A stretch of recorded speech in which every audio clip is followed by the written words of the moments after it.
bespoke radio for the masses. Headline edition, July 8, 1947.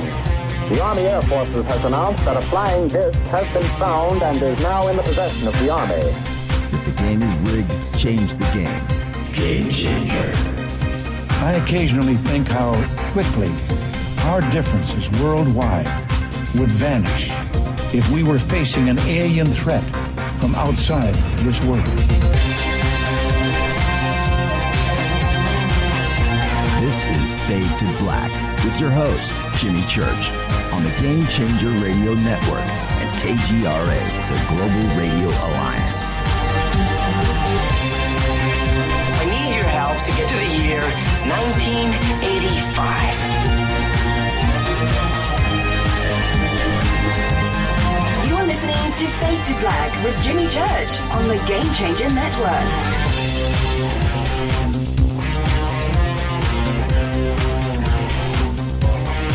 Yeah, man. Fade to Black. Bespoke radio for the masses. Yeah, man. Today's Tuesday, October 3rd. 276 days into the new year. Just 89 days left. And I would like to welcome everybody listening all around the world, all across the United States, hither and thither, to and fro, back and forth, up and down, east and west, north and south, far and near. This is Fade to Black for KJCR, the Game Changer Network, and KGRA, the planet. I'm your host, Jimmy Church. What is cracking, everybody? How you doing? Got the Eugene Levy GIF going here, man. That's going to get a retweet every single time. Thank you for that, Jason. Very cool. All right, tonight, back with this very special guest, Larry Holcombe, is here. Now, he hasn't been on the show for almost 3 years. 3 years. So he's back, and we've got some really cool stuff that we're going to be talking about tonight. But his book, The Presidents and UFOs, is incredible. So we're going to talk about that. We're going to talk about the life and times of Larry and how this got done. And we always need to do that. So tonight, but during our last conversation, which was, like 3 years ago, there was a revelation that happened during that show, and it was incredible. And it stopped both Larry and I in our tracks because of what was discussed. Now, there is some follow-up, major follow-up to that. So we're going to reset everything tonight. We're going to go back, and I'm going to reset how we got into that conversation, and we're going to go there. And we're going to find out what Larry has uncovered. So get ready. It's going to be an amazing conversation tonight. He is such a cool guy. And tomorrow night, I want to remind everybody that James Gilliland is going to be here. Now, there has been a bunch of recent videos that were shot up at ECETI. We posted one of them. I've seen a couple more, and they are incredible. So we're going to talk about what is going on up at ECETI. The videos are incredible. I'm going to see if I can have a couple of special guests stop by tomorrow night, okay? And so that's Wednesday. Then Thursday is another Fader night with John Rappaport and his No More Fake Newsroom live, followed by open lines all night long. And then Friday, I'm over at Coast to Coast. Got called up from the farm team, and I'm filling in for George. Okay, so that'll be Friday night. And I'm bringing on the one and only, you ready? Damon T. Barry, the man with the pipes.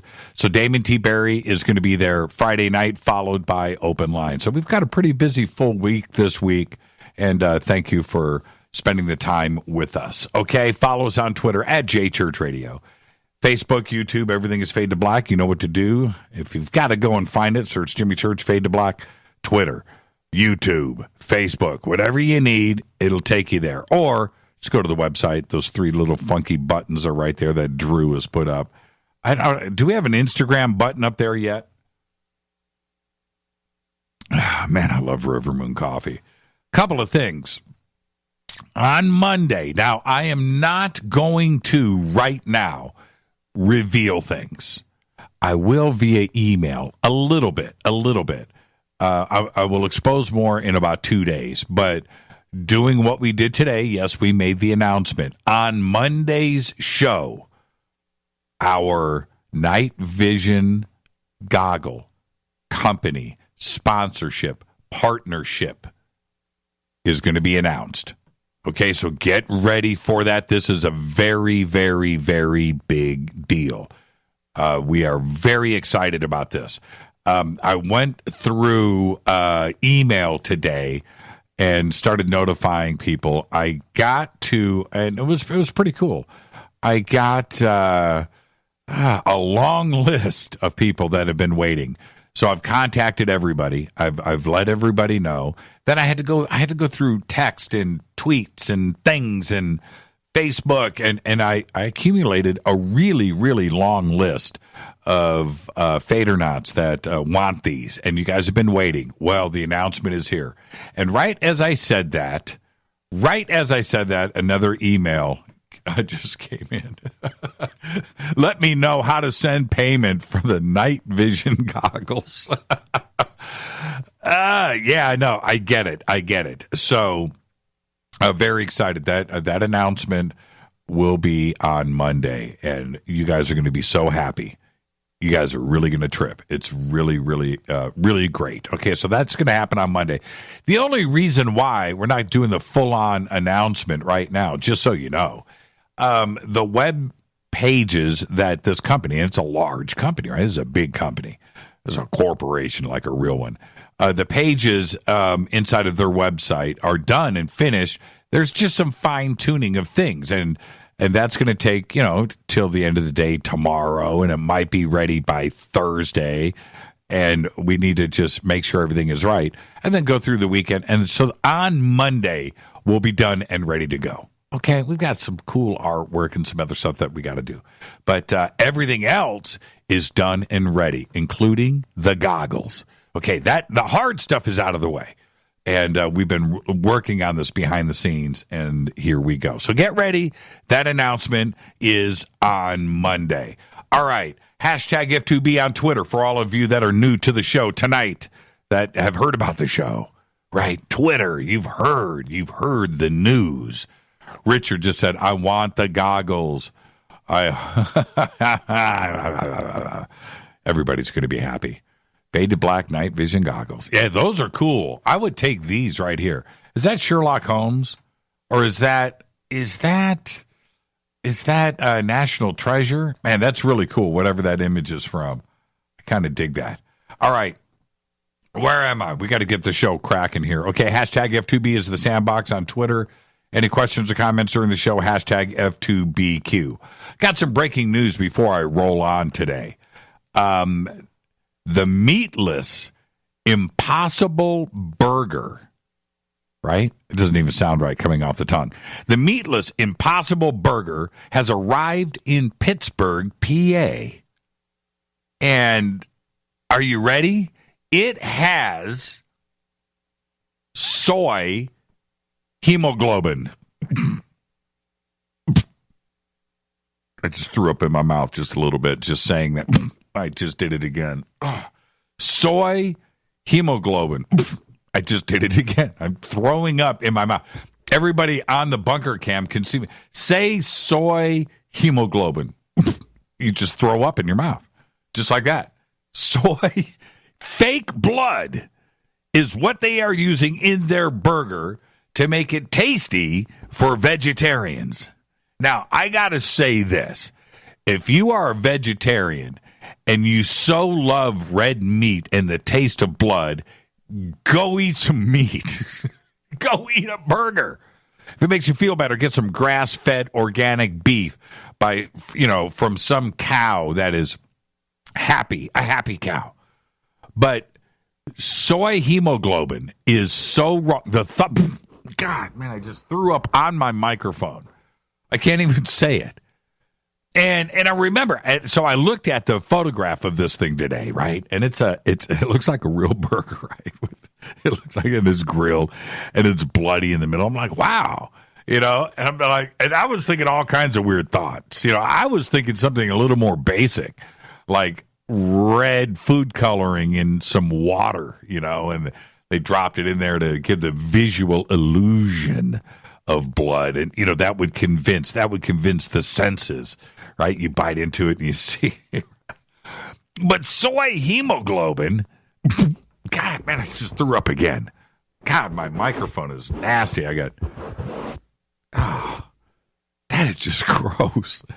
And so as a vegetarian, I'm going to tell you, you vegetarians, if you are eating soy hemoglobin in your burger to get it done for yourself, you're fake. You're not a real vegetarian. You're not. You are not. Just quit faking it. Go to In-N-Out. Oh, this is in Pittsburgh. There's got to be a good burger joint. There's got to be there's got to be some kind of burger place there, man. Some burger shack. There's got to be a Shake Shack. Soy hemoglobin. God, I just keep throwing them up in my mouth. Soy hemoglobin. Okay. All right. Don't forget to subscribe to our podcast where we don't use anything with no fake blood in our podcast. I can assure you of that. Where we have over 730 archive shows, custom apps, Apple, Android, all platforms, just $2 a month. $2 a month. Help support the show. It's just $2 a month. We're not telling you to donate. We're not telling you to do something to give it. No. We work hard on this show. So just find it inside of yourself to just scrape together $2 a month. What is $2 a month? That is, if it's $3 a month, what would that be? 10 cents a day. So it's $2 a month. What is that? 6 cents a day or something? Some ridiculous amount of money. Just and you get the podcast, man. A real beautiful apps and software. And it's uploaded every single day. Just go subscribe to the podcast. $2 a month. Okay? That's all. Nothing is free here. We're not trying to ask for donations. It's just $2 a month. Go and do it. And if you want, you can become an official Fadernaut. Like this announcement for the night vision goggles, which is going to happen on Monday. But we're going to announce it to all of the Fadernauts. Everybody that I have got the secret Fadernaut email to is going to get it in advance because membership does have its privileges. And yes, I just said it, and I did steal it. Was that Visa? Was that American Express? Membership? I can't even remember, but I stole it. But just go to our membership area, okay? Commercial-free downloadable archives. You get T-shirts, autographed hats. You get all of that stuff. You get the bunker cam every single night, okay? And it's right there. So go to the membership area. And don't forget to check out all of our sponsors, Life Change Tea, GetTheTea.com, River Moon Coffee, New Pharma, Ancient Life Oil, Sacred Skulls, and we have 2 or 3 new sponsors that we will all be announcing together on Monday. Very, very excited. I mean, our sponsors here are family, okay? All of them are cool. All of them have the best products. Go visit all of the banners over at jimmychurchradio.com. Go and support yourself. River Moon Coffee, the best coffee in the world. New Pharma. Get their foundation. Get the foundation drops. You'll be the happiest person ever. They got pain relief, sleep stuff. And, of course, get the tea, Life Change Tea. I'm telling you right now, the last thing I did before I went to bed last night, last thing, left the bunker, got home. You know what Rita and I did? Pounded a glass of Life Change Tea. And I'm going to tell you right now, we were alone in the kitchen. And I said to Rita, alone, nobody else is around us. No fader, no nothing, no spot, nobody there. We're alone. And I said to Rita, that is the best thing. That is the tastiest thing ever. It's that good. And I'm just sitting there with Rita, my love. It's that good. Life Change Tea, promo code FADER, FADER. All right? Now just expect a nice visit to the bathroom that first day. But after that, all smooth sailing. Okay. Happy birthday to today. Stickman Tommy Lee is 55. One of the funniest men in the world. I always do this every show, right? It seems like I have the funniest man in the world on the show every day having a birthday. And today, it's Sean William Scott. Love that guy. 41 years old. Actor Clive Owen today is 53. He's really good in that movie. What is it? The Last Knights. It's a pretty good movie, actually. Plays the drunk, King Arthur dude. Pretty good.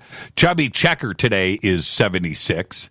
And one of the best guitarists on the planet that you have never heard of. And I'm not kidding about this.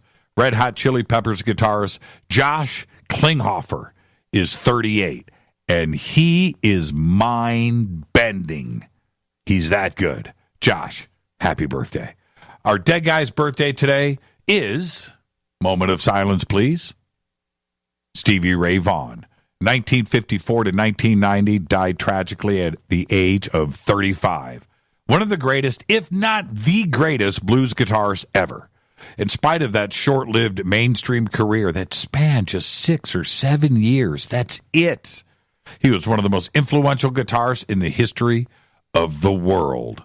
On August 26, 1990, Vaughan performed with Eric Clapton at the Alpine Valley Music Theater in East Troy, Wisconsin. Some of the musicians boarded 4 Chicago-bound helicopters, which were waiting on a nearby golf course. Vaughan, along with 3 members of Eric Clapton's entourage, boarded the third of the 4 helicopters. The helicopter took off at around 12:50 a.m., turned left towards a 150-foot ski hill adjacent to the golf course, and then collided with the hill approximately 50 feet from the summit. All on board were killed instantly. And I know, he's rocking up there right now. Think about it. David Bowie, Let's Dance, and how Stevie shredded on that. Bowie passing away last year. What do you think the first thing Bowie said to Vaughan when he got up there? Right? You know what I'm saying? God, who would have thought that those two would not be with us today? All right, on this day in history, OTD. River Moon Coffee ships their first bag of Fake to Black blend to the bunker. Sounded good, though. OTD, on this day in history, in 1942, German rocket scientist Wernher von Braun launches the V-2 rocket from Peenemünde off of Germany's Baltic coast. But this is what's crazy. 1942. Think about what he was doing just 20 years later. 20 years, 2 decades, a couple of days, 20 years later. They were building rockets to go to the moon. Think about that. 20 years. Yeah, they had some help. Fate or fact. October 1st. 2 days ago, October 1st, was the 274th day of the year, and the Las Vegas Massacre was the 273rd mass shooting of 2017 in the United States. Now, the FBI, their own definition of a mass killing is 3 or more people in the same location. Their definition of a mass murderer is killing 4 or more people at the same time in the same location. Also, strange, right? The number is 3 and 4. But the number that I just gave you, it's the 273rd mass shooting. Not killing, not stabbing, not killed by cyanide Kool-Aid. No. 273rd mass shooting in the United States, which is 3 or more people at the same location in 274 days. That is our fate or fact. Now, our fate or fact today was sobering, and I get that. I'm not trying to freak anybody out here. I'm not. I'm just trying to present the numbers. And yes, there are just numbers that represent what is going on inside of the United States. When you hear that number, 273 mass shootings, not killings, shootings, not car accidents, no, shootings. You would think that number is worldwide. And I got those questions today, and I got the emails because I posted this up on Facebook. I had to. And, oh, you mean worldwide, right? No. The FBI defines a mass killing as the killing of 3 or more people in a public place, but the federal agency also defines a mass murder as someone who has killed 4 or more people in the same location. Now, the first time I had ever heard the term mass shooting was here in California back in 1984. And listen to me. This thing that is going on with these mass shootings, it seems like it's a modern problem. It does. It is not. Because the first time I heard about it was in 1984, the San Ysidro McDonald's massacre on July 18th, 1984. Now, the perp was 41-year-old James Huberty, and he shot and killed 21 people and injured 19 others before being shot by a SWAT team. Sniper, by the way. Now, this is 1984, and I remember thinking, San Ysidro, where is that? And I heard it on the radio, and then it's on the news, and I'm watching it, and I'm seeing, and I'm thinking, why would somebody, do this? Walk into a McDonald's, right? At that time, the shooting ranked as the deadliest mass shooting committed in the United States ever. Currently, today, it is the 6th most deadly mass shooting in U.S. history. On July 15th, 1984, 3 days before the shooting, Huberty commented to his wife, her name is Etna, that he suspected that he might have a mental problem 3 days before.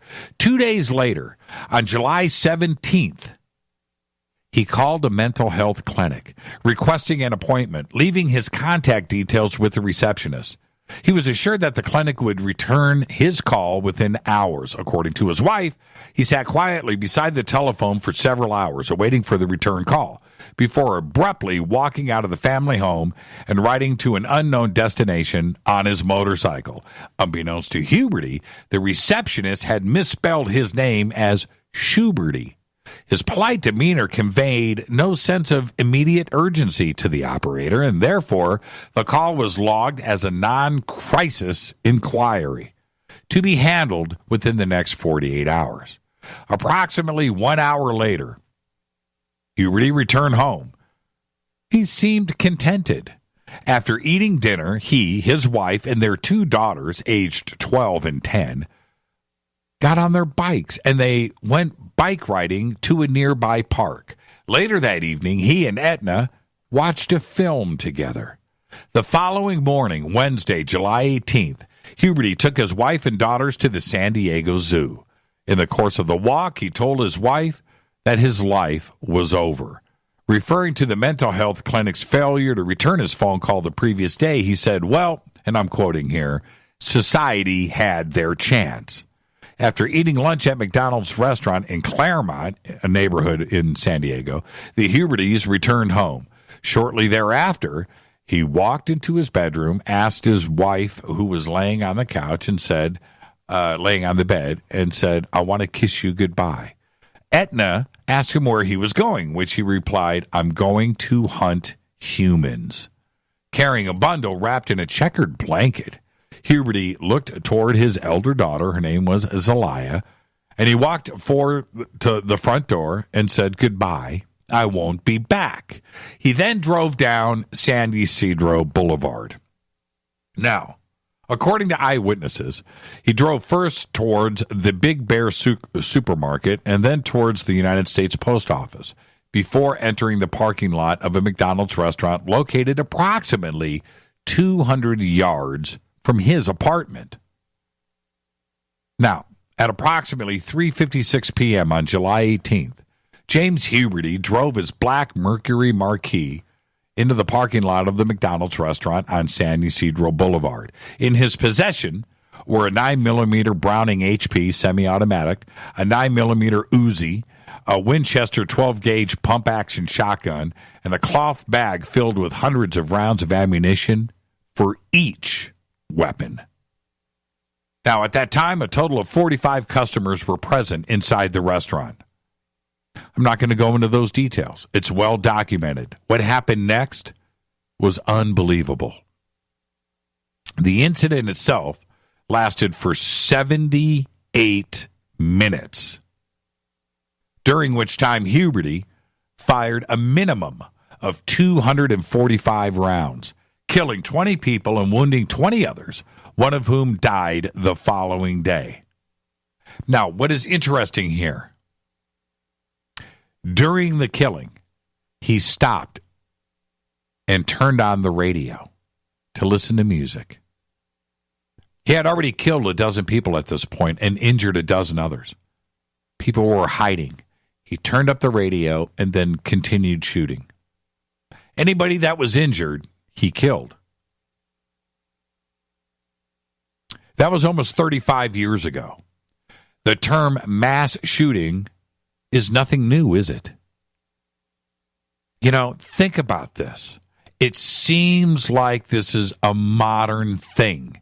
It is not. And with this much time passing, you would think that we would understand more about what drives someone who literally goes to the zoo with his family, rides bikes in the park, and then just goes out and shoots every person that they see. I can't explain it. What is the cause? Now, I realize that right now, the information and details about who Stephen Paddock is and the Las Vegas massacre, who he was, his background, it opens up all of the conspiracy ideas, and it should. It really should. But what happened back in 1984? Think about this. Back then, nobody shouted conspiracy, false flag, MK Ultra. Why? I don't know. But I still will never forget that day in 1984 when I heard the news about the McDonald's in San Ysidro, California. And here we are almost 35 years later, and we know nothing more about what drives this. This is Faded Black. I'm your host, Jimmy Church. I'm going to be right back with our guest, Larry Holcombe, the Presidents and UFOs. And you know what? And a whole lot more. Stay right there.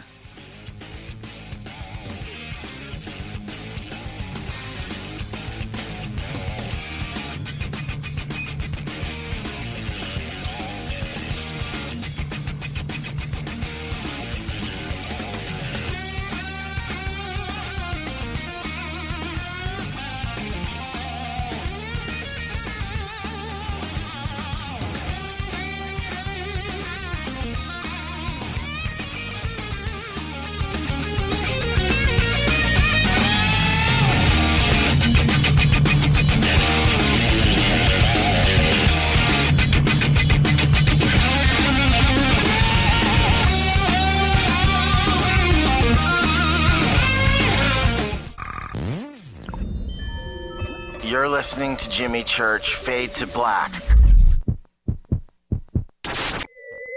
Fade to Black will now pause for alien identification. The station that talks the net. KGRA Radio. When you take the beans from Central America with dashes of Indonesian and African mixed in and then roast it to the dark side of Fade to Black, you create the ultimate brew of fringe. Introducing the Fade to Black blend from Rivermoon Coffee. Yes, Rivermoon's darkest customized roast was created for the love of Fade to Black. The alchemy of masterful roasting and smoking the beans is in every sip of this full-bodied, dark Java. I need my coffee dark, deep, with distinct bittersweet chocolate highlights, just like the bunker. Leaning further into the darkness of the roast is Fade to Black blend from Rivermoon Coffee. Just click on the banner at jimmychurchradio.com and use the promo code F2BBLEND for 15% off of your order today. Go Beckley Teppy. Hi, folks. Let's wind the clocks back 60 years. Food was different. Food provided health and nutrition, and using supplements was minimal. Unfortunately, now we have chemicals, GMOs, herbicides, and pesticides that can be quite lethal in the name of our food supply and, of course, the ever-loving dollar. Supplementing our diets can be very important to stay healthy. Cleansing from daily intruders to the body might be critical. Live strong and take charge. Log on to getthetea.com. Our herbal tea is a great way to cleanse from intruders. Our supplements is a great way to maintain and improve your health. When your health is not up to par, go to getthetea.com. No GMOs, no fillers, and organic, and very helpful in keeping you at the top of your game. Life is too short to feel, you know what I mean. Stay in the game, at the top of your game with getthetea.com. That's getthetea.com. Again, getthetea.com. 9 out of 10 geneticists agree. Fade to Black is not your father's radio show on the Game Changer Radio Network and KGRA, The Planet. Win big with KGRA this summer. Tickets and hotel accommodations to the biggest conferences, autographed books and DVDs, chances to win all-inclusive conference cruises, and private dinners with your favorite KGRA hosts. Click the contest tab at kgraradio.com for your chance to win big this summer. Your contact for the best alternative talk radio on the planet. kgraradio.com. Hi, this is Rob Reiner from Anvil, and you're listening to JimmyChurchRadio.com. What's up? I'm Chris. What up? This is Kyle Massey, and you're listening to Jimmy Church Radio.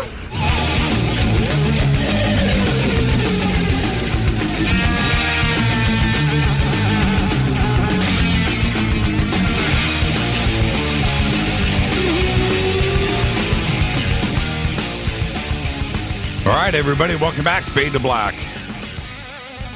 I'm your host, Jimmy Church. Follow me on Twitter at JChurchRadio. Before we get started, I want to remind you that this portion of the broadcast is brought to you by Life Change Tea. GetTheTea.com. Click on the banners over at Jimmy Church Radio. Use the promo code FADER, F-A-D-E-R. You're going to get yourself free shipping. Go to the specials page. Tonight, our guest is Larry Holcombe. I do want to remind everybody that tomorrow night, very special presentation with James Gilliland live from ECETI Ranch. Some amazing footage has been shot over the last week up there. We've posted one video, and we've got some more stuff that we're going to present tomorrow night. So come and join us with James Gilliland tomorrow night. Thursday is going to be another Fader night with John Rappaport and his No More Fake Newsroom, followed by Open Lines all night long. And then Friday night, I'm over at Coast to Coast, going to sit in for George. He's taking the night off. And my guest will be Damon T. Barry, followed by Open Lines. Nothing like Thursday night, Fade to Black, Open Lines, and then rolling down the street to the Coast to Coast studios to do Open Lines over there. So 2 nights of Open Lines, and it's just so much fun for me to do. So come and hang out with us. But tonight, Larry Holcombe is back with us.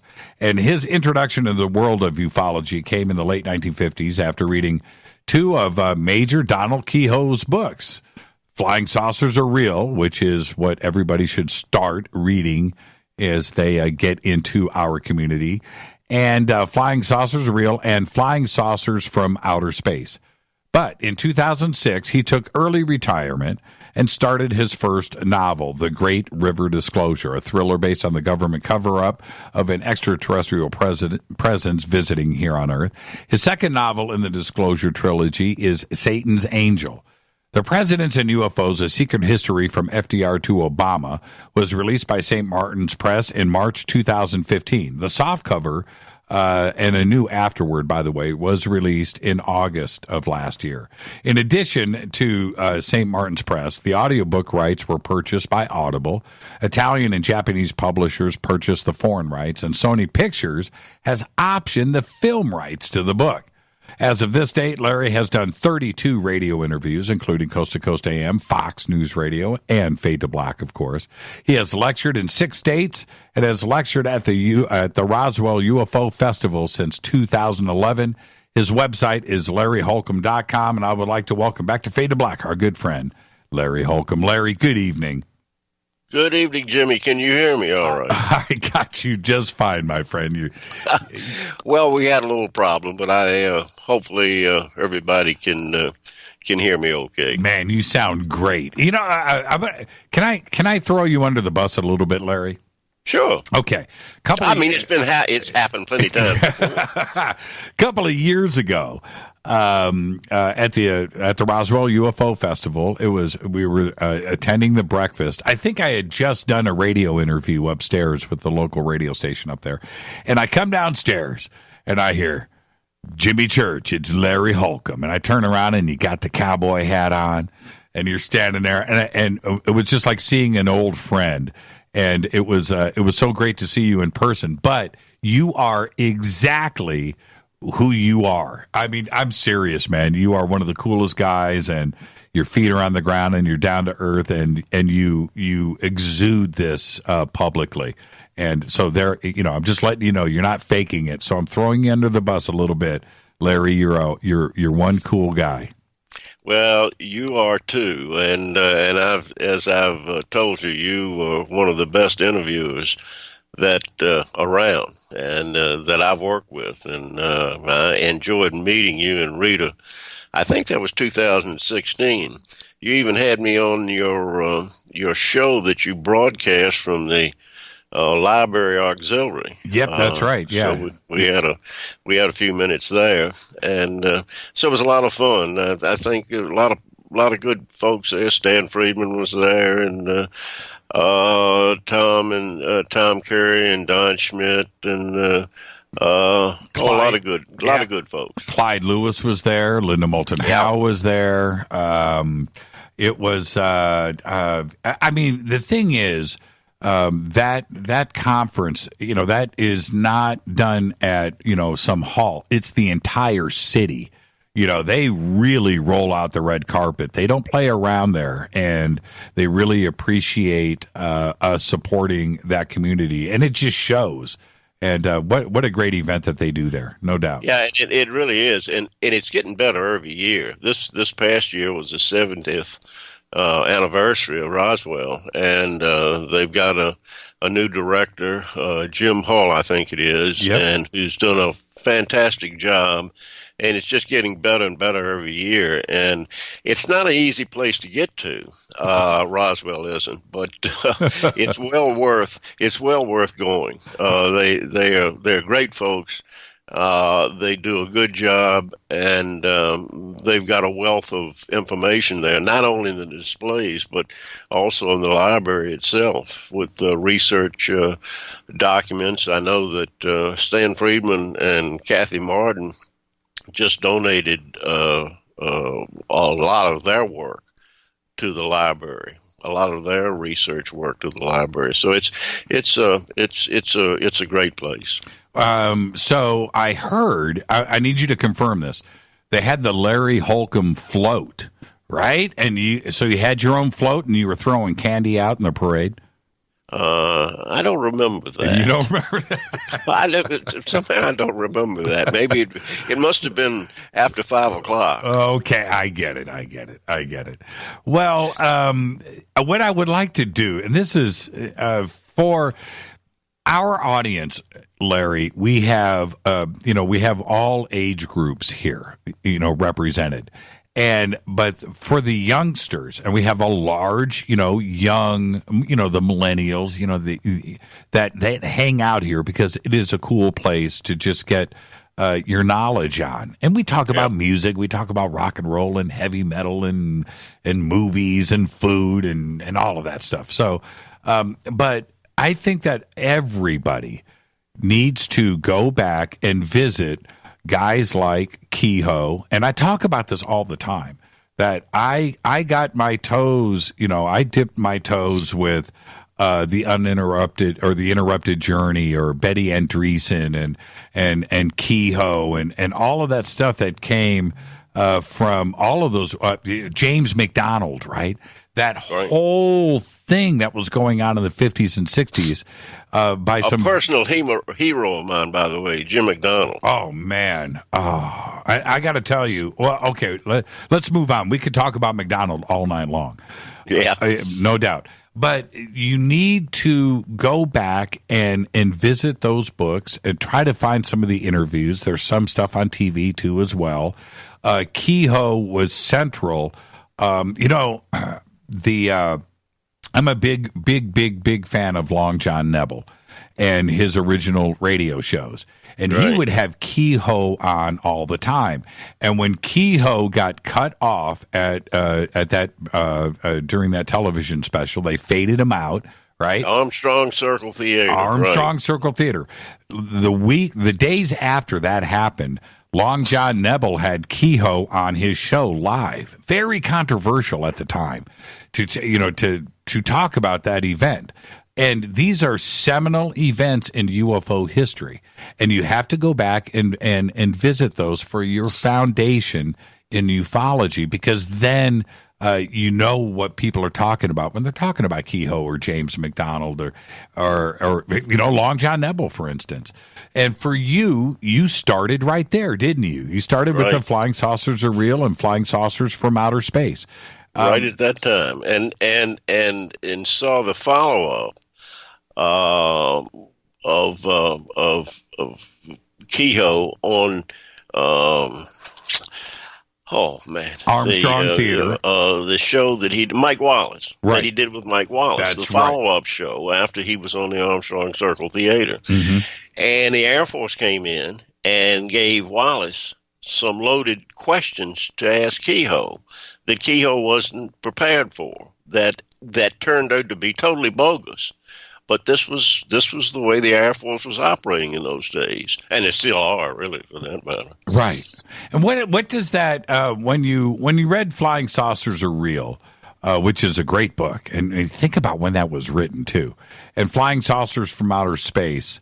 When you read those at that time, because it was a different world, the Cold War and the space race and satellites and moon bases and flying cars and the kitchen of the future. Remember those commercials, right? So that was the world back then. What did those books, how did they impact you? Well, greatly, because Keyhoe was very believable, and you knew, or you felt certain, that Keyhoe had the input, the connections in the Pentagon, that True Magazine hired him to do to investigate UFOs, and Keyhoe didn't want to do it. He didn't believe in them. But Ken W. Purdy, who was the editor of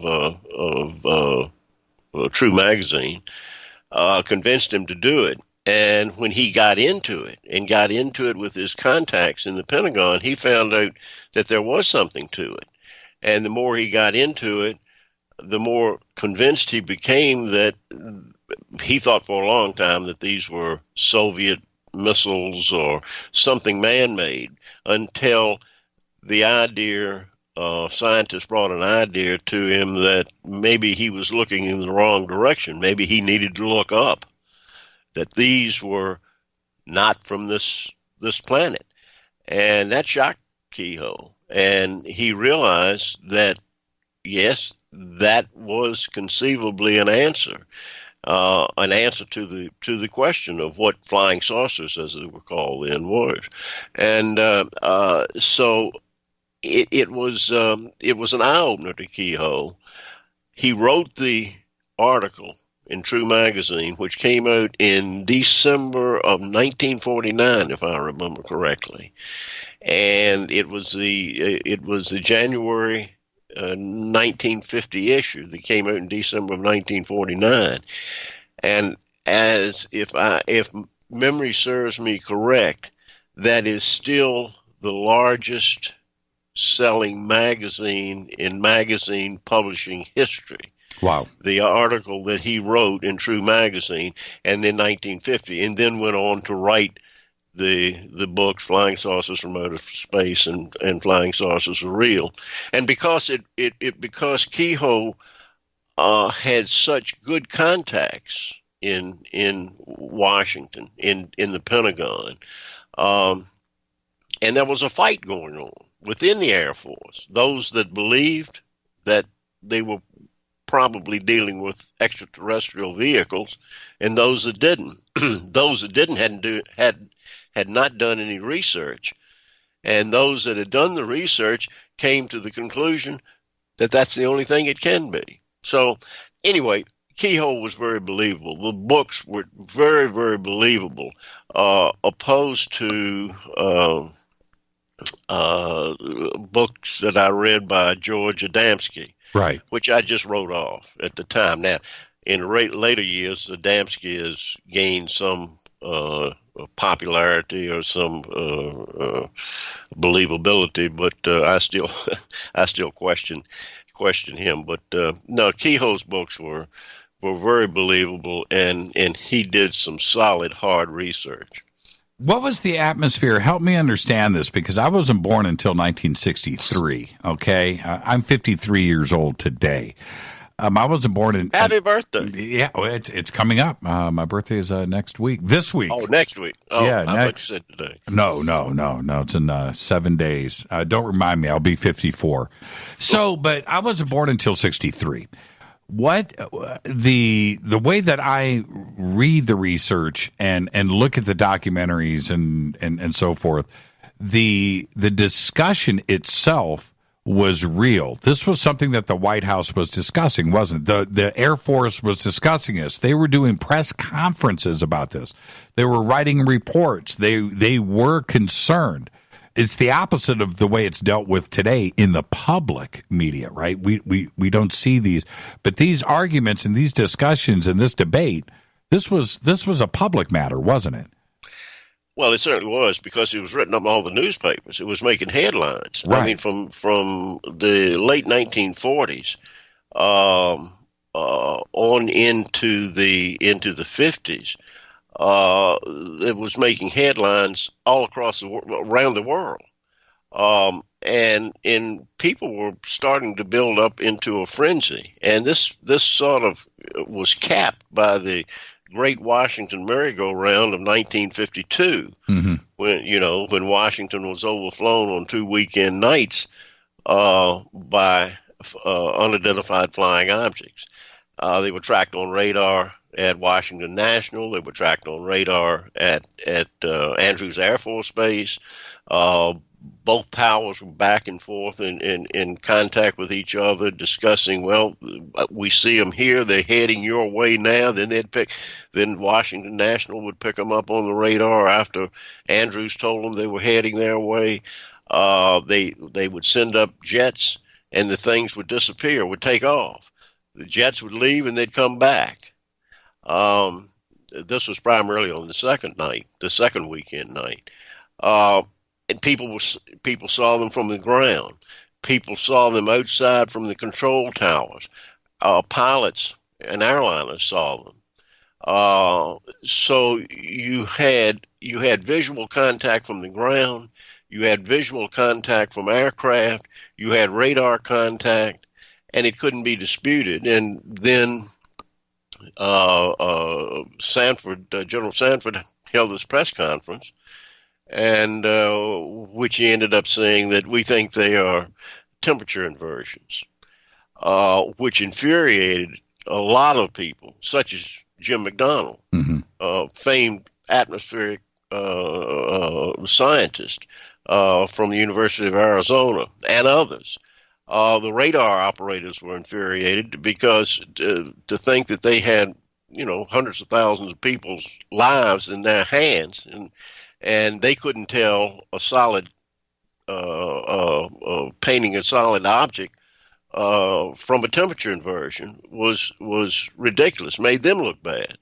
So that's when, all hell broke loose, and I think Truman got involved in it and said he wanted answers, and told his Air Force aide Landry that he wanted answers to this, and the net result, or the end result, was the setting up of the Robertson panel in January of 1953. And which was a secret panel, and then from that panel came the Durant report, which was Durant was a member of the panel. He wrote the report that said that the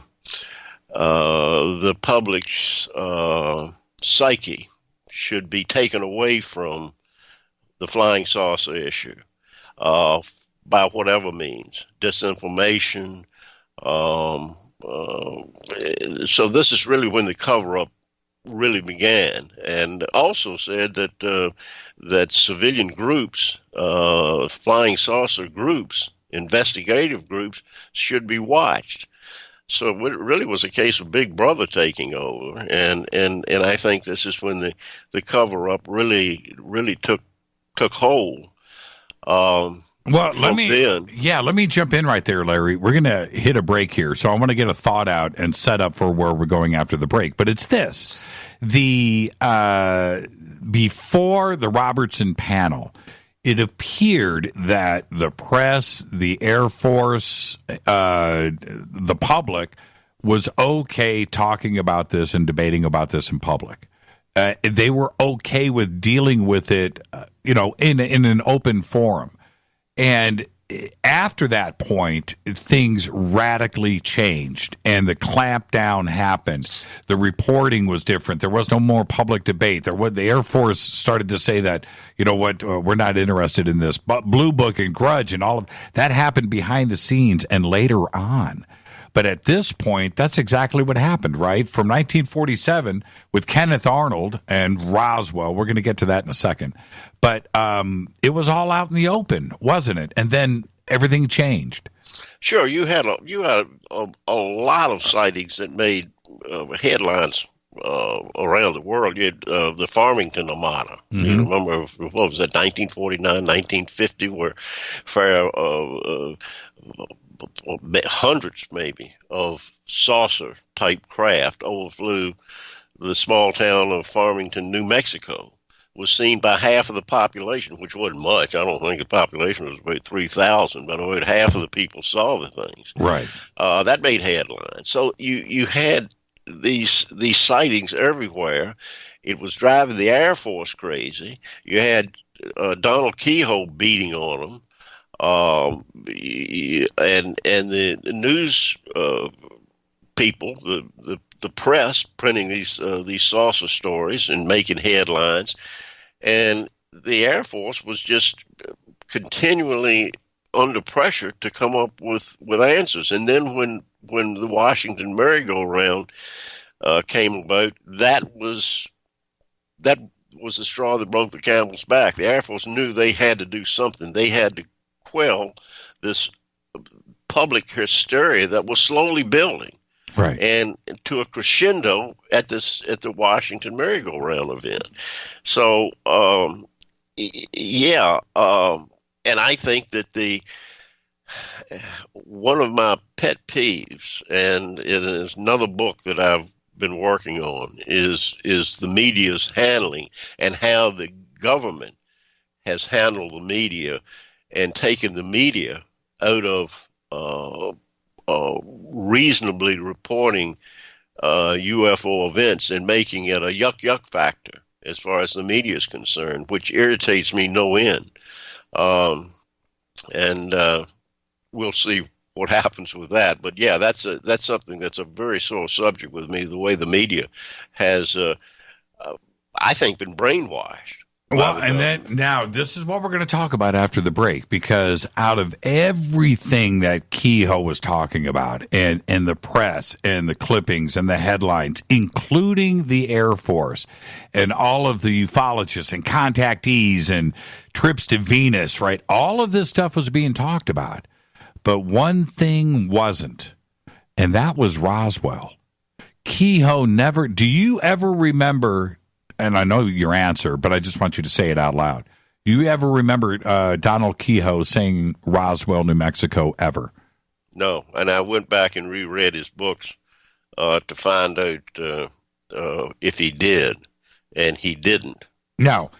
Kenneth Arnold, not an issue, right? Rhodes in Phoenix, not an issue. Any other Tennessee, the P-58 Mustang, or I forget his name, the pilot that went up in... Mantell. Yeah, Mantell. Captain Mantell crashed his plane. You know, all of these things were talked about. Well, the White House, 1952. All of these big events were talked about, except Roswell. Robertson report, any Roswell in that? No. Nope, nothing. That's right. It wasn't. And the Tommy Mantell issue was a big deal. It was a big deal. He was highly thought of. Yep. And so that was a very big deal. That was of course, there was a lot of fictitious stuff reported about that he was shot down by lasers and all this sort of stuff. But I have some feelings about the Mantell case, but we don't need to get into that here. No, anyway. but the point in bringing it up is a simple one. If you go back and listen to Long John Nebel or read any of the books or any of the researchers, everybody that ever came out, Otis T. Carr, all those cats, right? All of them, they all referenced, they would talk about Nazi UFO technology. That was out in the open. They talked about this, but nobody ever mentioned Roswell. Nobody did. Yeah, they talked about the Nazis. That's another thing. I know. But anyway, but the point is, they talked about everything under the sun. Right? It was all on the table all the time, and they had their evidence. They never talked about Roswell, and why? We're going to talk about that with Larry Holcombe when we come back after this short break. It's a fascinating part of UFO history right there. And our guest tonight is Larry Holcombe, and he is the guy. Larry, we're going to do it all over again. You ready? I'm ready. That's what I'm talking about. Our guest tonight, Larry Holcombe. His book, The Presidents and UFOs, FDR through Obama. I'm your host, Jimmy Church. Follow me on Twitter at JChurchRadio. More with Larry right after this short break. Stay with us.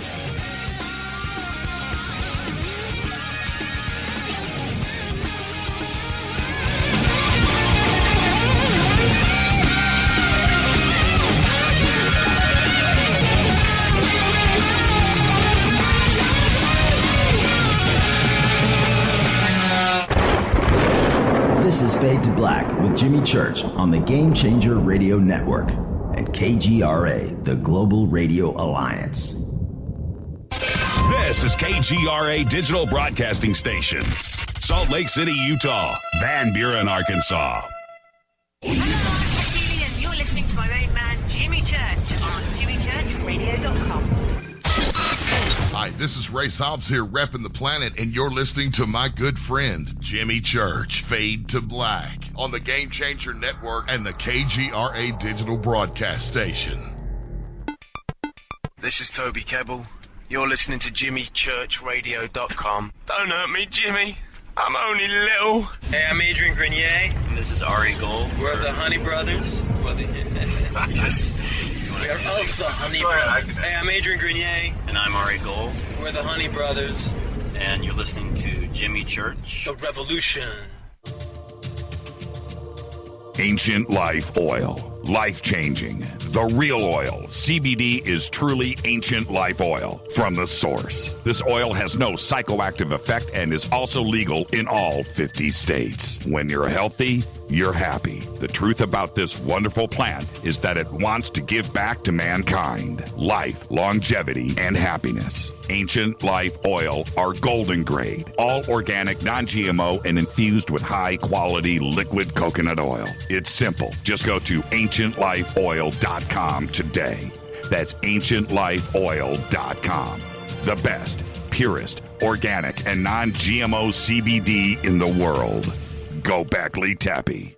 The statements made regarding these products have not been evaluated by the Food and Drug Administration. These products are not intended to diagnose, treat, cure, or prevent any disease. Please consult your healthcare professional about potential interactions or other possible complications before using any product. What's up, Fadernauts? Studio Dome loves Fade to Black and the F2B audience so much that they have put together the ultimate stereo Bluetooth system. They've done it just for you. Man, check this out. The Studio Dome SBB2 stereo system is here. It's featuring 2 Studio Boombox 2 SBB2 wireless Bluetooth speakers, packed in its own custom hardshell case. This Studio Dome system features the very latest in stereo Bluetooth technology. The 2 full-range boom boxes are in true wireless stereo. You've got to hear this. It's amazing. It's just $129 and use the promo code JCRTWS and you'll also get free shipping. It's simple. Just go to jimmychurchradio.com, click on the Studio Dome banner. Go Beckley Tepe. This is Micah Hanks of the Gralien Report, and you're listening to Jimmy Church on Fade to Black, across the globe on the Game Changer Radio Network and the one and only KGRA Radio, The Planet.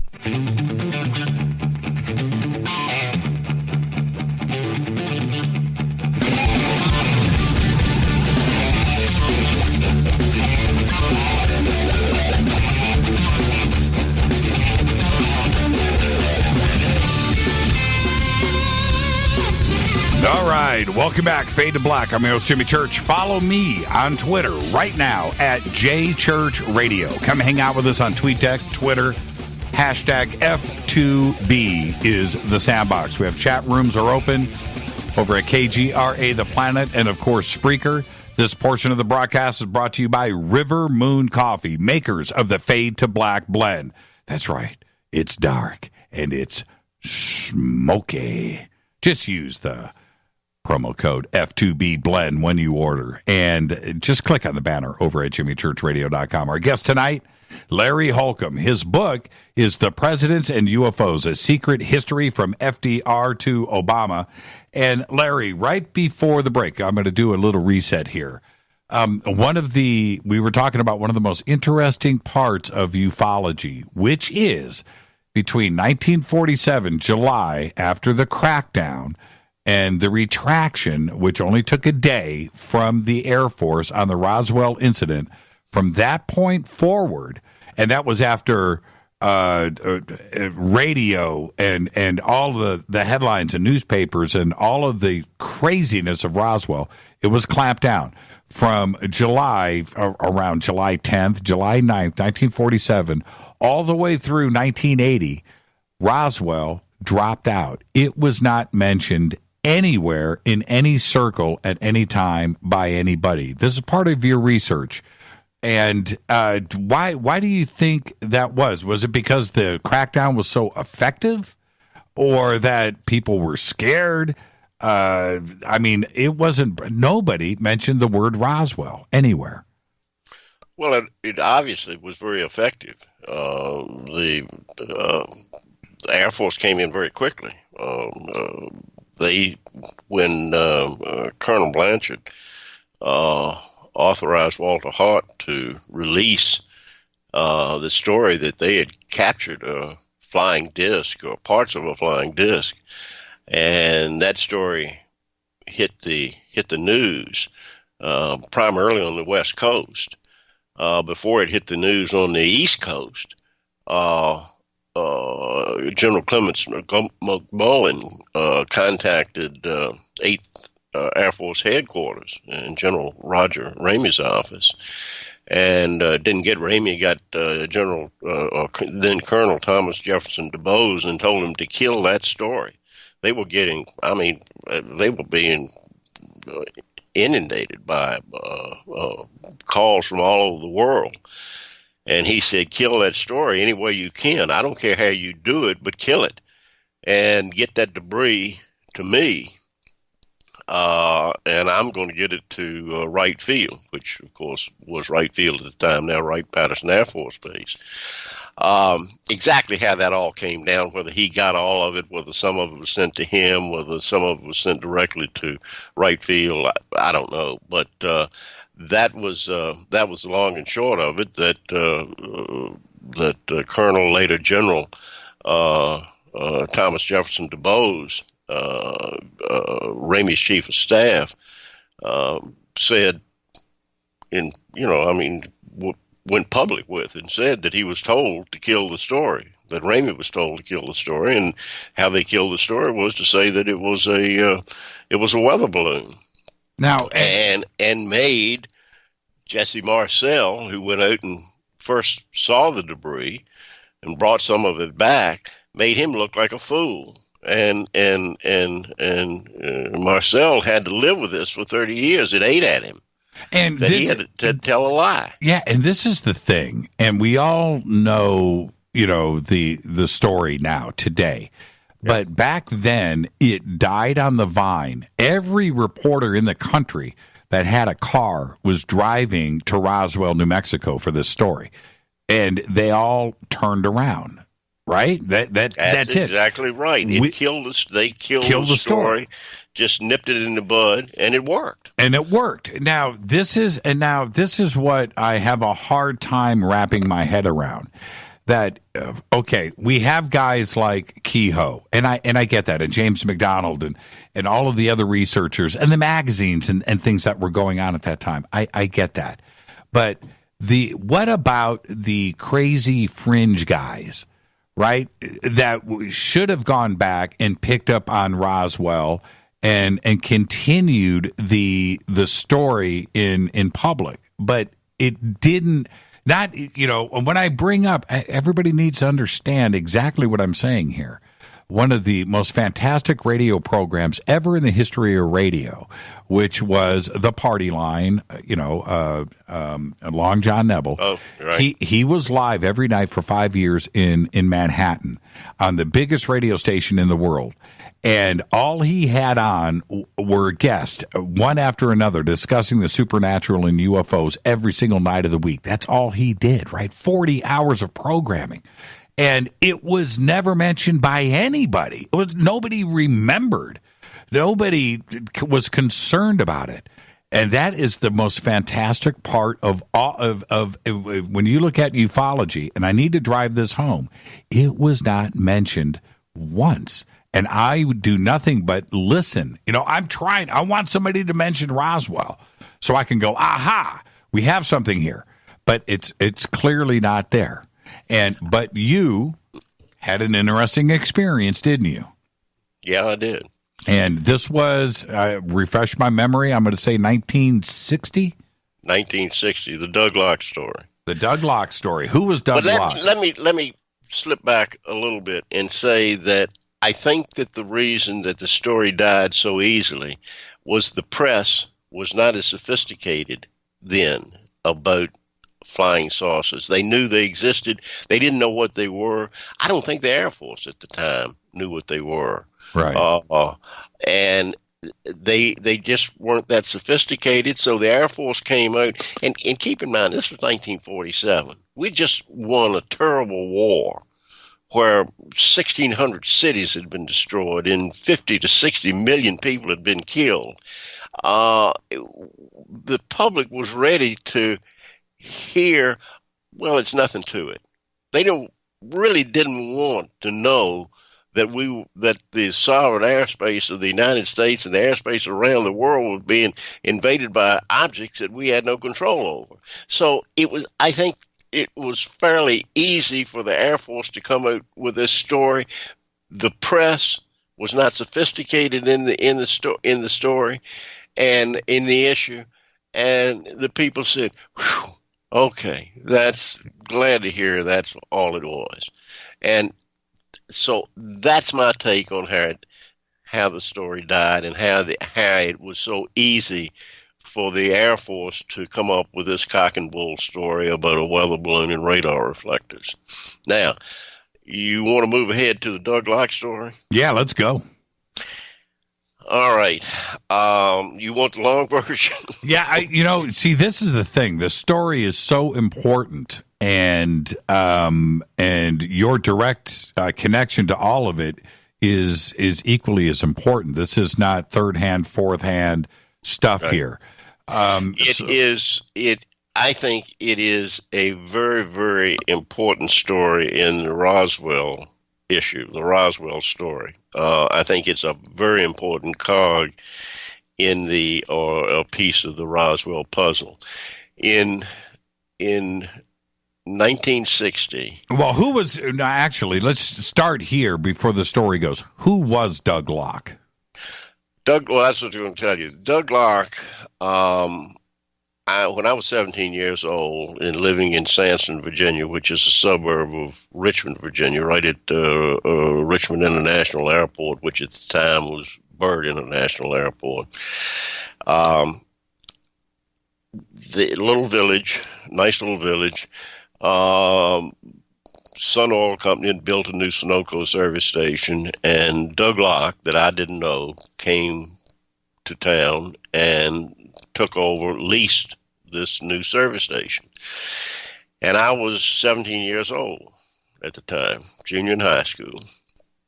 And I made friends with Doug. Now, Doug was born and raised on a tobacco farm in Southside, Virginia, near a small town, South Boston, Virginia. And back up in the woods, way back up in the woods. I went up and spent a weekend at his family home, which looked like something right out of the Waltons. 2 or 3 families, all related, lived there and worked this tobacco farm, raised their own food, killed their own animals, everything. And I mean, this was really back up in the woods. And Doug worked there as a youngster. And Doug was a big guy, not fat, but he was about 6'4", 6'4.5", and muscular. As I've said, Doug could probably knock out a charging bull with one blow. But a nice guy, funny guy, loved to tell stories, and I became good friends with him, although I was only 17 years old and he was like 32, 33 at the time. And he liked race cars and fast cars. Always had a new car that was the latest and the fastest. This is when the muscle cars were just coming around, and that enamored me. And I was really enamored with fast cars and girls, not necessarily in that order. So we became good friends. But I also had developed this interest in flying saucers after reading Donald Keyhoe's books. And I was reluctant to bring it up to Doug because, coming from the background he came from. Now, he told me, and I'll back up and say this, he told me that he had been in the Air Force and that he was in the Air Force, he was a judo instructor. And he said he got the job because, he got into trouble a few times because he had a bit of a backwoods accent. And some of the recruits that he was with when he joined the Air Force made fun of his accent, and they ended up with a broken jaw. And he ended up in front of his commanding officer on several occasions.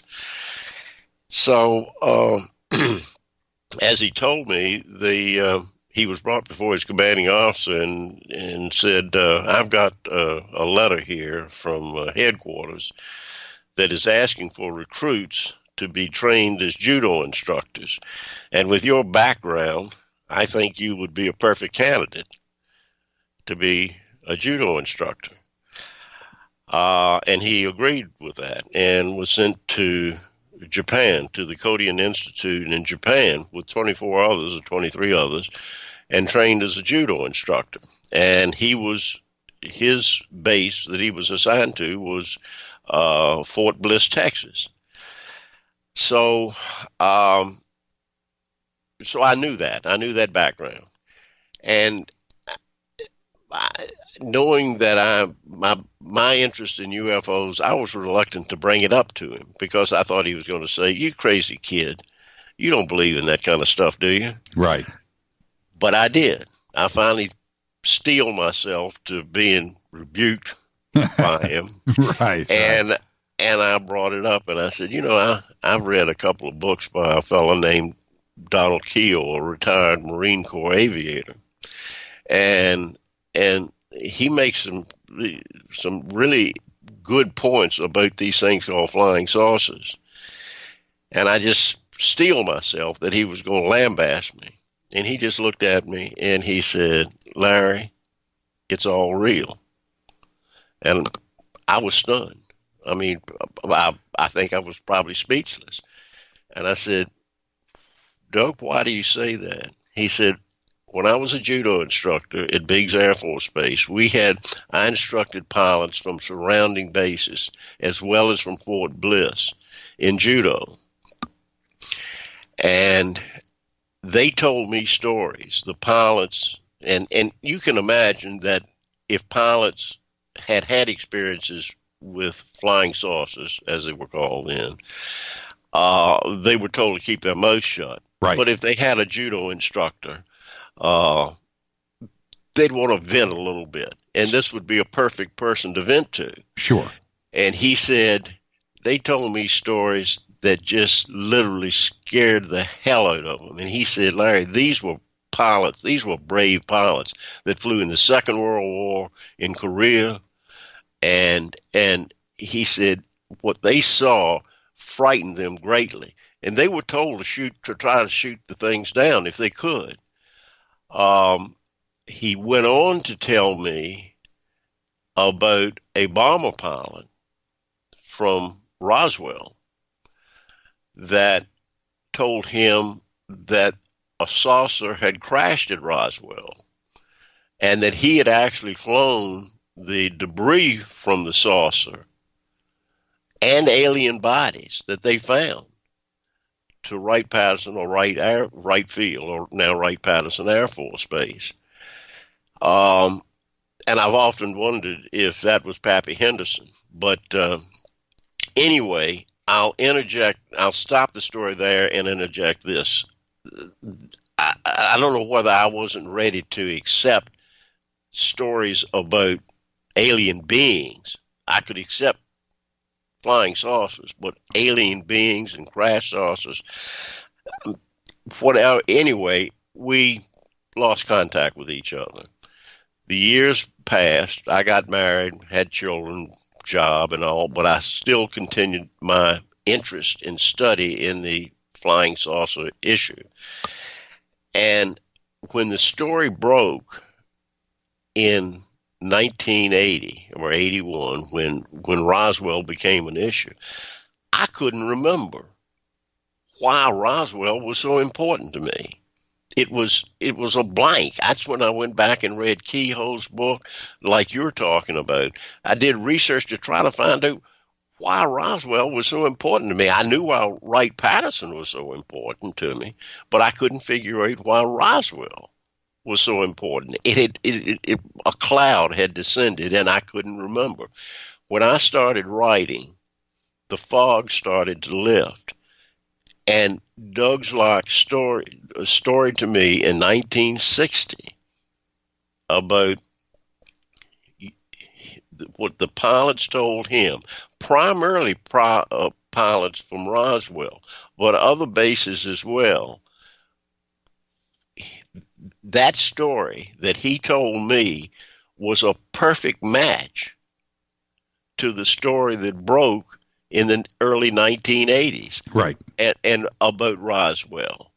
And it was a complete, absolute overlay. And as the fog lifted and I remembered more and more of his conversation to me, I said, geez, I knew about this in 1960 when nobody else knew about it. And I don't say that in a pompous way. I say that I was stunned. And take me back. You shot past this. Let's back up the truck just a little bit here, Larry. Okay. You had said that he's dropping these Roswell bombs on you, right? But you have been reading, right? You've been reading Keyhoe. You've been into this subject. The whole country was into this subject. But for you, he's talking about something that you had never heard of, right? He was talking about a place that I'd never heard of. Right. I never heard of Roswell, New Mexico. But it became, and look, Jimmy, 50 plus years have passed, and I can't remember exactly what he said, but what came out of it was that Roswell was the center of activity. Mm-hmm. Now, I don't even think that Doug then knew that the 509th Bomb Group, the only atomic bomb group in the world, was headquartered at Roswell, which was the natural place to take all of this stuff because of the tight security around this base. That was the natural place, and it was happening in New Mexico, in the Four Corners area, where UFO sightings were prolific at that time. We know that. from stories from Lincoln La Paz and Clyde Tombaugh and Dr. Charles Moore of the skyhook balloon deal out of General Mills. Right. These people that had all seen these objects when atomic tests were going on, when V-2 rockets were being fired. One scientist said that they were so they knew that every time that there was going to be a test that these things would appear. So this was the natural place. Roswell was the natural gathering point for all of this material to be distributed wherever. And so it all makes sense now. Yeah, and this is the other thing, Larry. And the youngsters today listening to this show, they honestly don't get it. I'm going to try to make them understand once again. If you are going to clamp down on a story and tell the citizens and the military to shut up, that Roswell's the place to do that. New Mexico was, because all of the atomic research, all of the missile technology, all of our top secret stuff, atomic bomb, everything that we need, the scientists, the thinking, the laboratories, the technology was all there in Roswell. Albuquerque. Right. This was a no joke area. So they were used to keeping secrets and keeping their mouths shut. The entire safety of the known world was on their shoulders. So when they were told to shut up about this UFO crash in 1947, they did exactly that. They did their duty. This is what they practiced. And nobody gets that today. How do you keep a secret? Well, that's what they did in New Mexico. The brain power, Larry, in New Mexico was insane. The scientists, the physicists, the rocket research, everything was going down there. We don't understand that today, but that was the atmosphere back then. Right. Sandia, Las Cruces. Yep. White Sands. That's where it all was happening. All of it. And that's what makes sense where these things would show up. But here's a guy, and let me cap the Douglock story. Either what Doug told me is a fact, and let me go back and say that I've done research now. After this came back to me, and after we talked the last time, I did a lot of background research on Doug. I found an article that says the organized judo program in the U.S. Armed Forces began in the Air Force in 1950 when General Curtis LeMay directed the setting up of a model physical conditioning unit. And I won't read the whole thing. He appointed Emilio Mel Bruno, a former national AAU wrestling champion, in judo to direct the program. At this time, judo instructors staffed 6 SAC bases. The rest had physical conditioning, but no judo instructors. Because of an obvious deficiency in instructors, Powers sent 2 classes of airmen, 24 men, to the Korean Institute in Tokyo in 1952 for several weeks' training. This was the first such training of any armed forces group. So that confirms what Doug was telling me about being sent to Tokyo to be trained in judo. Then I've gotten a lot of other documents. I went to his hometown. I even got the marriage license of his mother and father, and his last will and testament. He died very young of asbestos poisoning, working in shipyards. But I sent a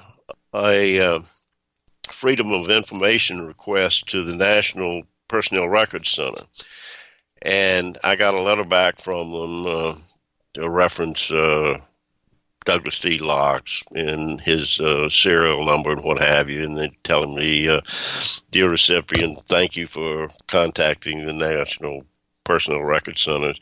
The record needed to answer your question is not in our file. If the records were here in July 12th, 1973, it would have been in the area that suffered the most damage in the fire on that date that may have destroyed those records. The fire destroyed major portion of records of Army military personnel and Air Force personnel with sure names Hubbard through Z for the period 1947 to 1963. So that would include Doug's records. Anyway, then to follow that up, they did send me a FOIA release, which gives name Douglas T. Locke, his Air Force serial number, date of service December 1st, 1951 to April 10th, 1954. He was discharged. His assignment and geographical location, 810th Operation Squadron at Biggs Air Force Base, Texas, and a lot of other information. But the point is, I've got an official record that verifies what Doug was telling me, that he was in the Air Force, he was at Biggs Air Force Base. It doesn't tell me that he was a judo instructor.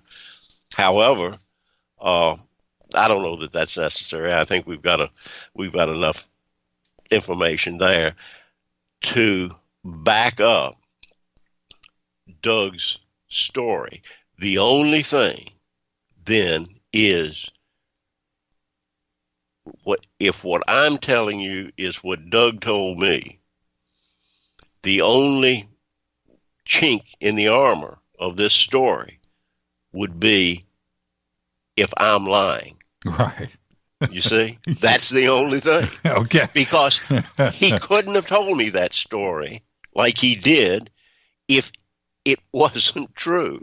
Now, the only chink in the armor is if I've made the whole thing up and I'm lying. So, well, you wear a cowboy hat, so there you go. Now let's take a break right here, Larry, because when we come back, the story actually doesn't end there, everybody. So when we come back, there's more to Doug, and there's more with Doug and his connection to Larry. And we'll do that when we come back. It's absolutely fascinating. This is Fade to Black. Our guest tonight, Larry Holcombe. This is Fade to Black. We'll be right back.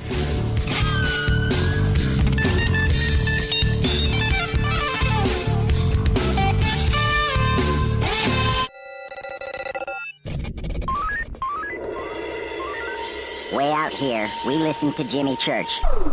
You're listening to Fade to Black. Always on the edge of the hottest alternative talk. Jimmy Church with Fade to Black. KGRARadio.com. ¿Qué tal, mis amigos? Yo soy Mario Carson, el tiburón, y los invito para que escuchen a mi buen amigo Jimmy Church Radio. ¡Claro que sí! Hello, Fadernauts. This is Jimmy Church, and I'm introducing New Pharma, a company whose products are based on science. Human function based on the endocannabinoid system, or ECS. New Pharma firmly believes in this science, and their research indicates that support of the ECS provides the beneficial effects for a healthy lifestyle. New Pharma's science includes relief capsules for pain relief, sleep capsules, which are natural support for occasional sleeplessness. Foundation is support for your ECS, and Fit capsules support your active lifestyle. Just click on the banner at jimmychurchradio.com and use the promo code F2B for a 33% discount on all of their products. Or visit newpharma.com for all of the knowledge on the science. That's GNUpharma.com. Go Beckley Tappy.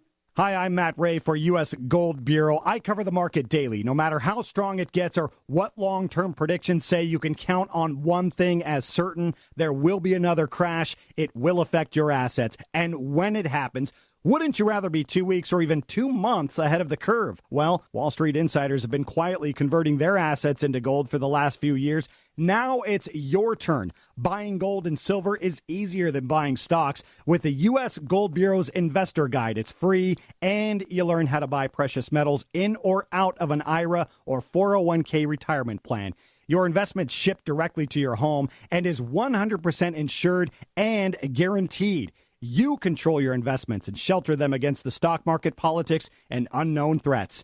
Act while your dollar is still worth something. Call U.S. Gold Bureau, 800-885-GOLD. U.S. Gold Bureau, 800-885-GOLD, 800-885-GOLD. Call today. You listen to us, and we listen to you. And so does the CIA.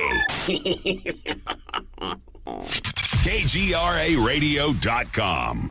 Hi, folks. CBD is the home run hitter for health right now. Why, you ask? Because of what it does for the body. Unfortunately, I can't tell you all about the benefit. You know, there's reasons. Do your due diligence and log on to ancientlifeoil.com. That's ancientlifeoil.com. Ancient Life Oil uses organic ingredients and is blended in coconut oil for some of the best benefits. Legal in 50 states and non-psychoactive. Log on to ancientlifeoil.com. That's ancientlifeoil.com.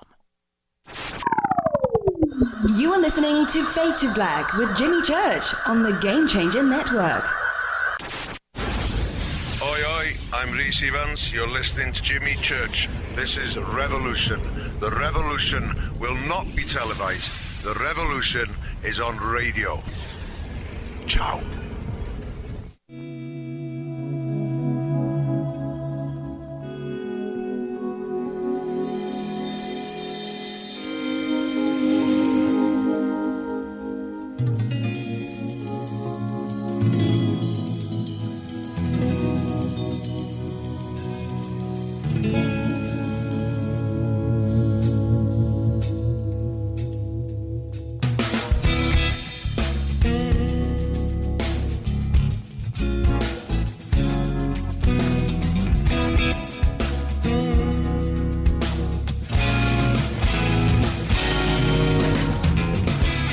All right, welcome back. Fade to Black.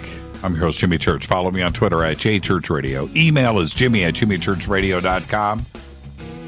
Ah, yes. This portion of the show is brought to you by New Pharma, GNU Pharma. Now, all of the science for New Pharma is over on their website. Just click on the banners over at jimmychurchradio.com. The promo code for New Pharma, F2B. And that's going to get you 33% off of your order. Visit New Pharma today and check out all of the science and get the foundation.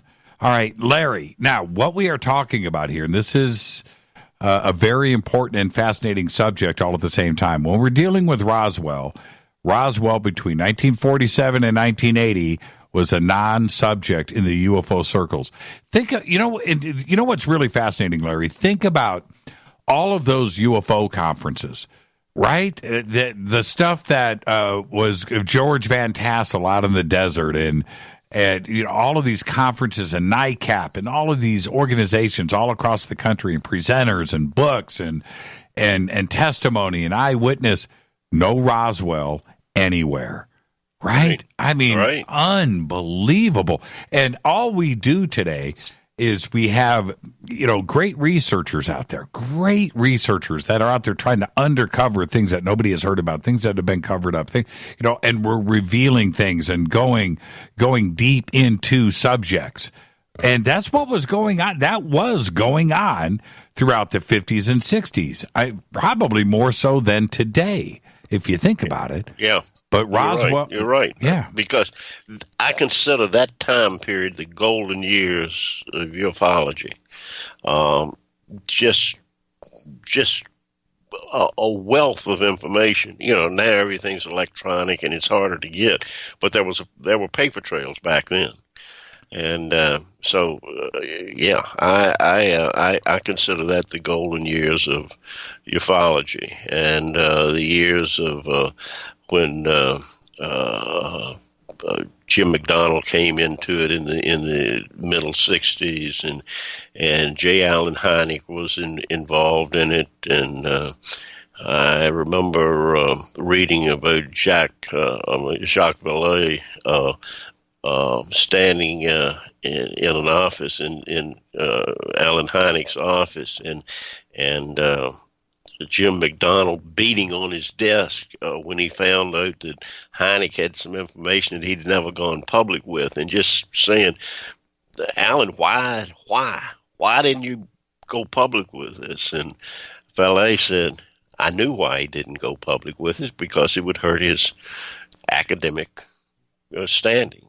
I think these were the golden years. And so enter, Doug Locke. And for him to mention this in 1960 to you when you were 17 years old, you hadn't heard of Roswell. You went to go and look. And all of these great researchers writing these books, Roswell simply was not there. Were you able to find out anything in 1960? I realize it's 50 plus years ago, but were you able to find out anything? Did you, besides finding it on a map, I assume?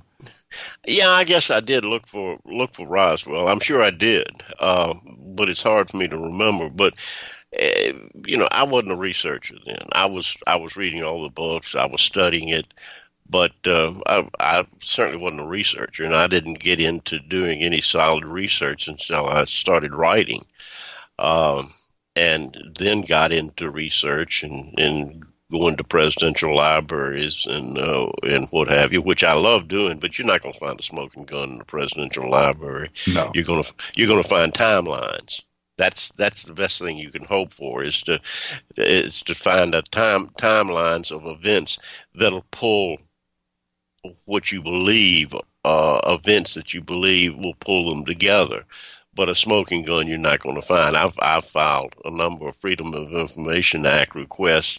I know in the Lyndon Johnson Library, I was there for a couple of days, and I filed some Freedom of Information requests to get his daily CIA briefings from the 2-week time period during the Kecksburg event. And I got a very nice letter back, just in essence telling me that they would be non-responsive to my request. So that didn't go anywhere. Now, Doug Locke, when was the last time you saw him? I guess probably about 1966. And what was I would think. And what was that conversation then?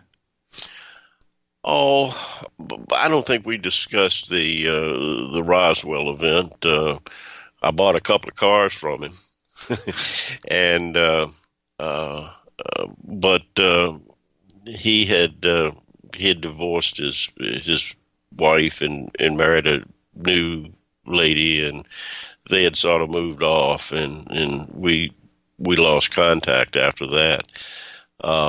But I would say that was about the last that I heard of him, until I heard that he was very ill with lung cancer. He never smoked, but he had, as I said, he left the service station business and went back to being an electrician, and he worked in a number of naval shipyards, and got asbestos poisoning, mesothelioma, I think it is. Right. And died shortly thereafter. I have his last will and testament in my file, and I have his interrogatory that was filed with his lawyer. They filed a suit against Johns Manville Corporation, and I think the suit was eventually thrown out of court because of too much time had passed. But I have all of that documentation in my file, so I'm convinced that what Doug told me was the truth. It was not something that he was terribly interested in. He had other interests, but it was something that he obviously was fascinated about. He didn't go around talking about it, but when I brought it up to him, he relayed the story to me of what these pilots had told him, and he believed it to be a fact. So I think it's an absolute fact. I think these pilots we're seeing these objects during this time period when all of this atomic testing, rocket testing, and not to mention very high-powered radars that were being developed and used out in that area, because at that time they didn't have the DEW line, that hadn't been created, and they wanted to protect the Sandia and Los Alamos labs and White Sands and these and I cannot remember the names of these radar installations that escapes me, but they were very experimental and very high powered radars that were really built around small towns with generating power stations to run these radars, huge cinder block buildings that still exist. That's right. And they had their own barracks and mess halls, and so they were like little villages. There were 3 of them, and again, I can't remember the names where they were located, but they were spaced in sort of a triangular area around New Mexico. So this may have had something to do with the crash of these, what I think were probes. I don't think these were craft that flew across the fastest of space and came here and crashed. I think they were probes that were sent down from, I don't like the term motherships, but that's right.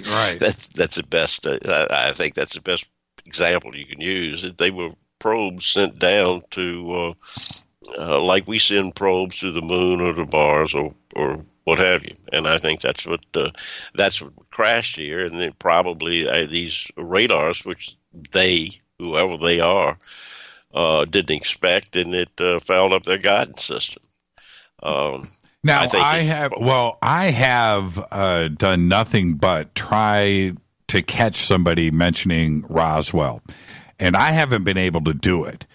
How do we go about that at this point? Has everything been researched? Has every public statement been made and checked out? How do we find somebody mentioning Roswell in that time period? I'll tell you this. I have an acquaintance.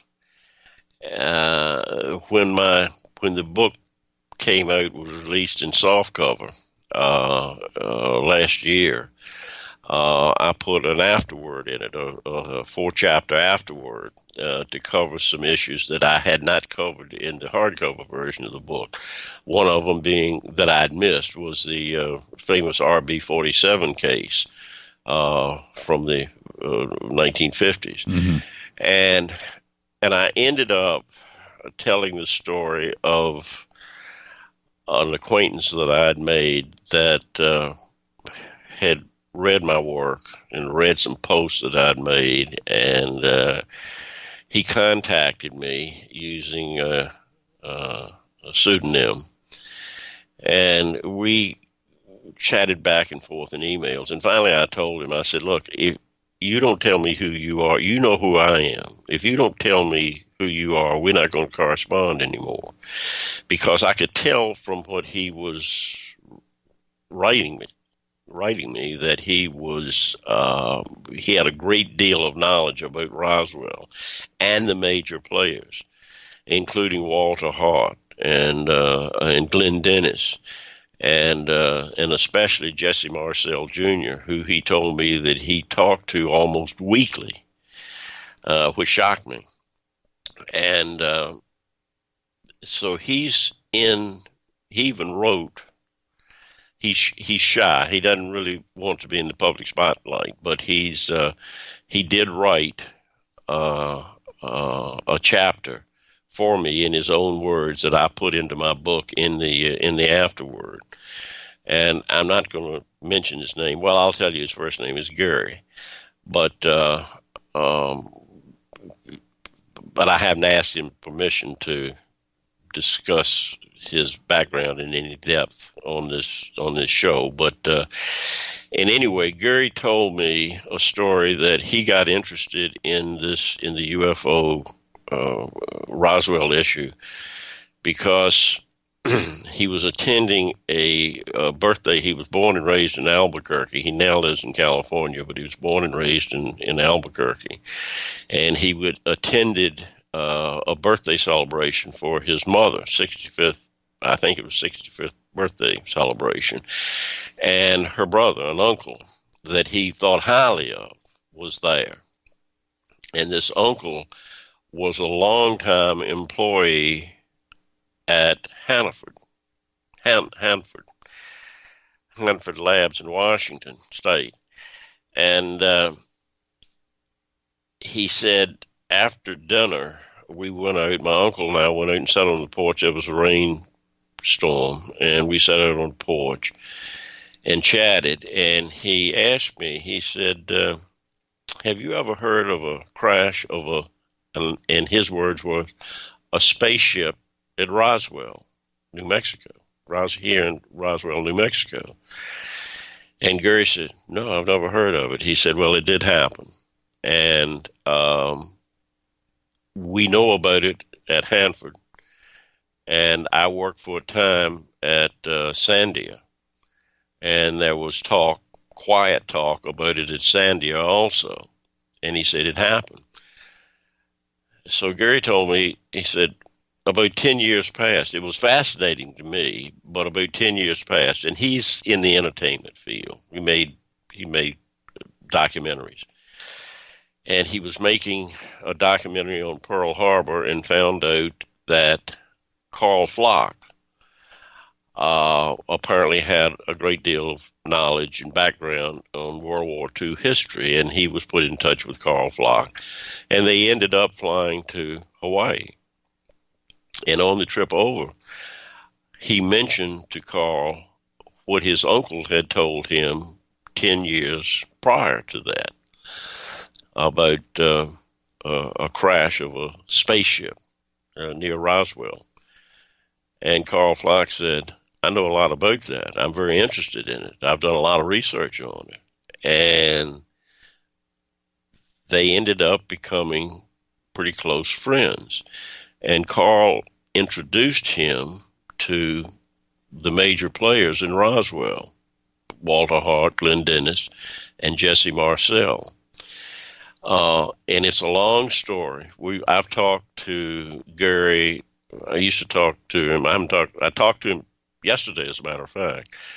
And we talk a lot. And you wouldn't believe the background that Gary has. He talks about having dinner at Walter Hart's house one night, and Philip Klass was in town, and for some reason they invited Philip Klass. Oh man, that must have been fun. Whew. And the long and short of it, and I can't remember the nickname of Walter's wife, but anyway, that escapes me right now. She became so infuriated with Phil Klass that she almost literally grabbed him and threw him out of the house. Well, and told him never to come back again. Well, I was going to crack a joke and say who hit who first. Yeah. So it was his wife. Good for her. So he has introduced me to a number of people. There are things going on in Roswell now that we know about that we're looking into that I can't go into. But, yeah, there's more to the Roswell story. There's still a lot more to the Roswell story than people have found out. And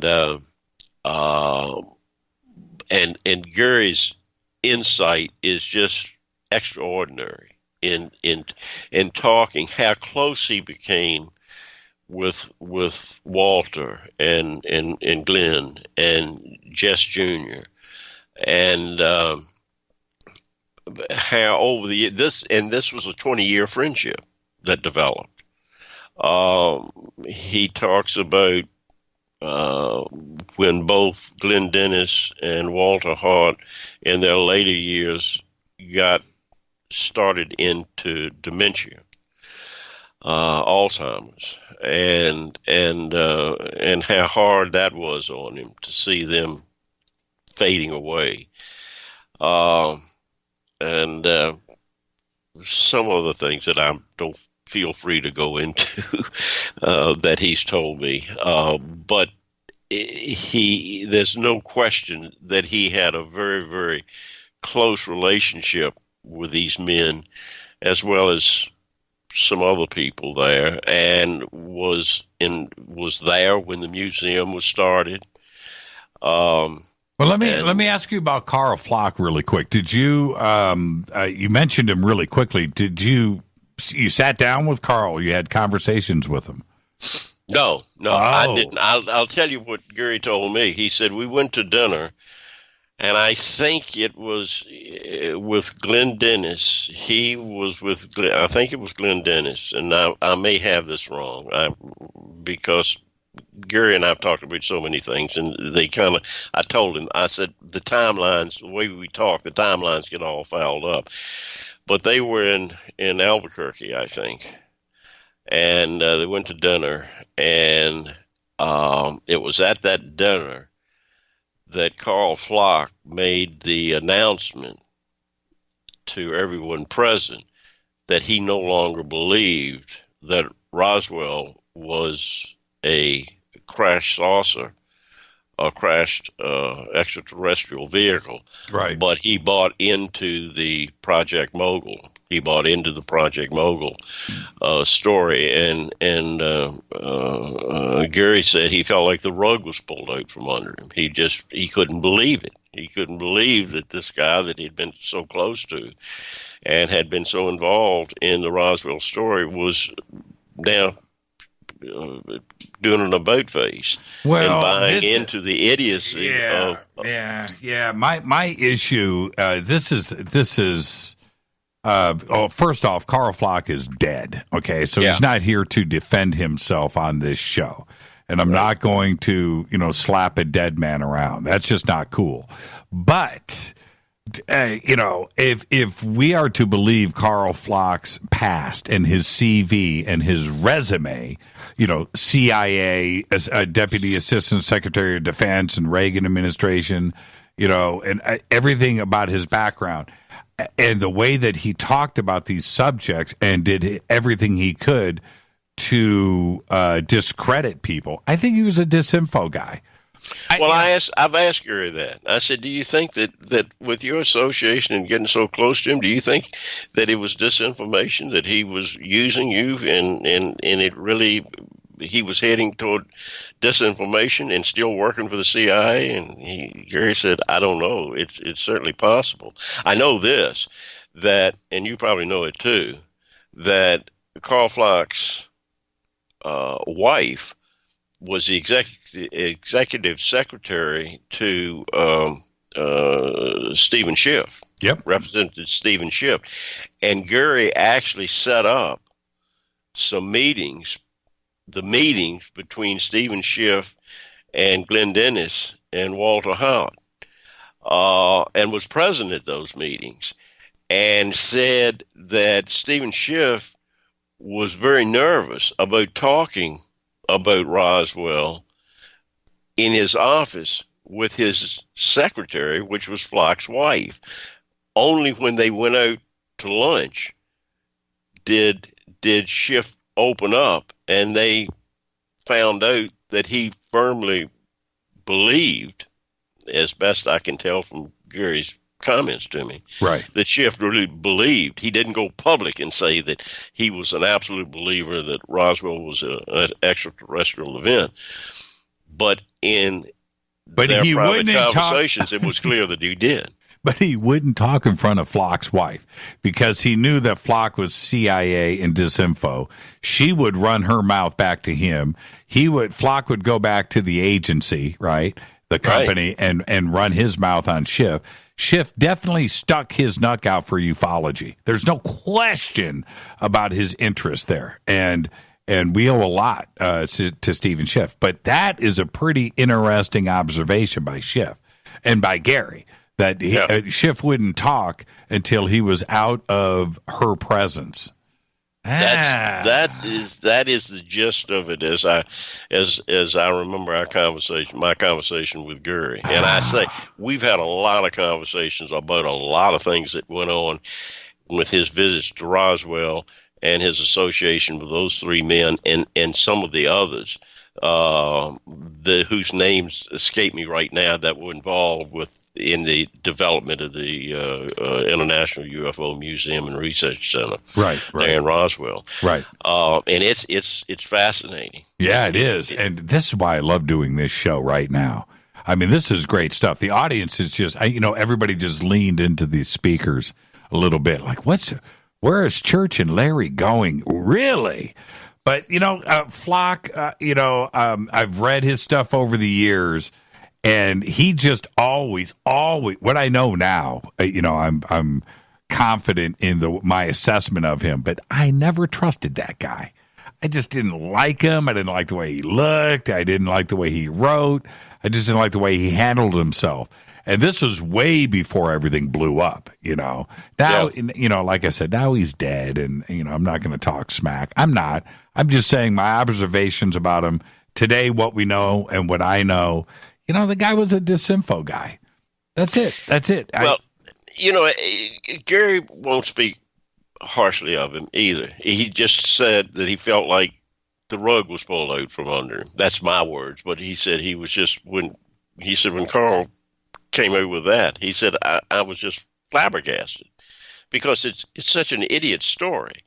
As we know, you can debunk the mogul balloon story easily, but it has been, right? It has been, and this is we've got to take a break right here, Larry. But for Flock, look, let's just put the pieces of the puzzle together. CIA worked in the Reagan administration, was in the defense side of things, turned UFO researcher and starts discrediting people. Come on, right? Right. Our guest tonight is Larry Holcombe. This is Faded Black. We'll be right back. Hi, everybody. This is Rob Halford, the Metal Guard on JimmyChurchRadio.com. This is KGRA Digital Broadcasting Station. Salt Lake City, Utah. Van Buren, Arkansas. Okay, nurse, let's get this man to the ER stat. Right away, doctor. We see this every day. Heart attack or angina pain due to blocked and clogged arteries. Chelation can remove obstructions or blockages from arteries and help avoid painful and expensive surgery. Now there's Angioprim. It's a liquid oral chelation product that you take with juice. You start to feel the results fast. Angioprim increases blood flow all over the body, and that means more energy and strength to take on the day with less aches and pains. 60 years of research has gone into chelation, and Angioprim is the result. A safe and easy way to unblock your veins and arteries from buildup that slow circulation. Paging Dr. Jones. Please report to the emergency room right away. Log on now for a special radio offer from Angioprim. That's angioprim.com/radio. ANGIOPRIM. Angioprim.com/radio or call 877-882-7221. That's 877-882-7221. So, you love talk radio? Then you'll love TalkStreamLive.com. TalkStream Live is always on, 24/7 with the best streaming talk shows. Find your favorite talkers and discover some new ones. It's free, readily available online or on any smartphone or tablet. Finding your favorite talk shows all in one place has gotten a whole lot easier. Just go to TalkStreamLive.com. Be sure to download the free apps from Google Play or the iTunes App Store. Your contact for current news and trending topics. KGRARadio.com. Do you worry a lot? If you're forgetful, nervous, moody, or overwhelmed, chances are you're not protecting yourself from the ravaging effects of stress and anxiety. No matter the cause, ongoing stress and elevated levels of the stress hormone cortisol can rob your memory, your health, your quality of life, and your future. Now you can combat the effects of stress and anxiety while improving your memory and recall at the same time with the dietary supplement Calm and Clever. Studies show that the ingredients in Calm and Clever reduce cortisol by as much as 30% in as little as 1 to 2 weeks and increase your ability to recall facts, names, and numbers in 4 to 12 weeks. Calm and Clever was created by scientist Kurt Hendricks, a principal investigator in 2 NIH-funded studies on Alzheimer's disease. Try Calm and Clever for 2 months. You'll feel the difference. Call 1-800-758-8746 or go to calmandclever.com. Did you know that when you're on the road with limited data or Wi-Fi available, you can still listen to every minute of Fade to Black by just calling 605-562-4482. No smartphone, app, or internet needed.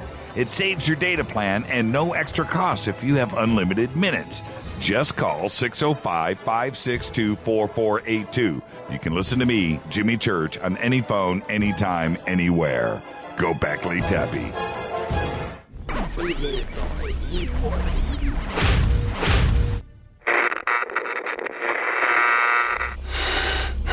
You want to know a secret? I love ponies. I really love ponies. I'm serious. I couldn't stay sane without ponies to brush. Why Fade to Black? Because you never got that pony, damn it. This is Fade to Black with Jimmy Church on the Game Changer Radio Network and KGRA, the Global Radio Alliance.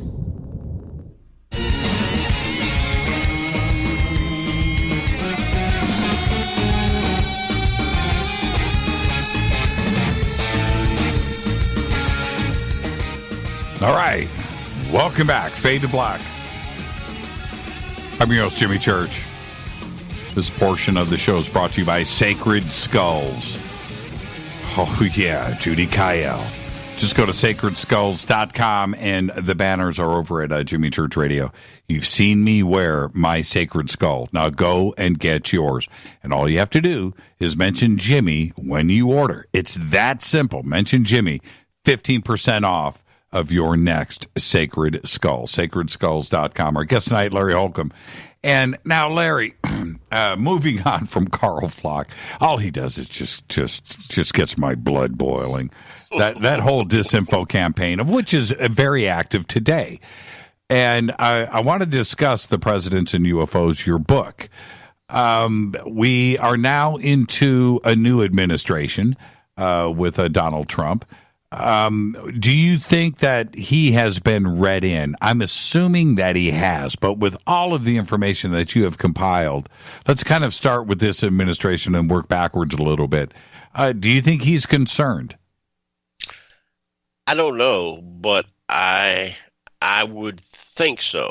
When I wrote the book, I didn't think that Obama was really in the loop of knowledge, because I think there is a group of people that control, a very small group of people that control this information, and they decide what presidents will know and what they won't know, and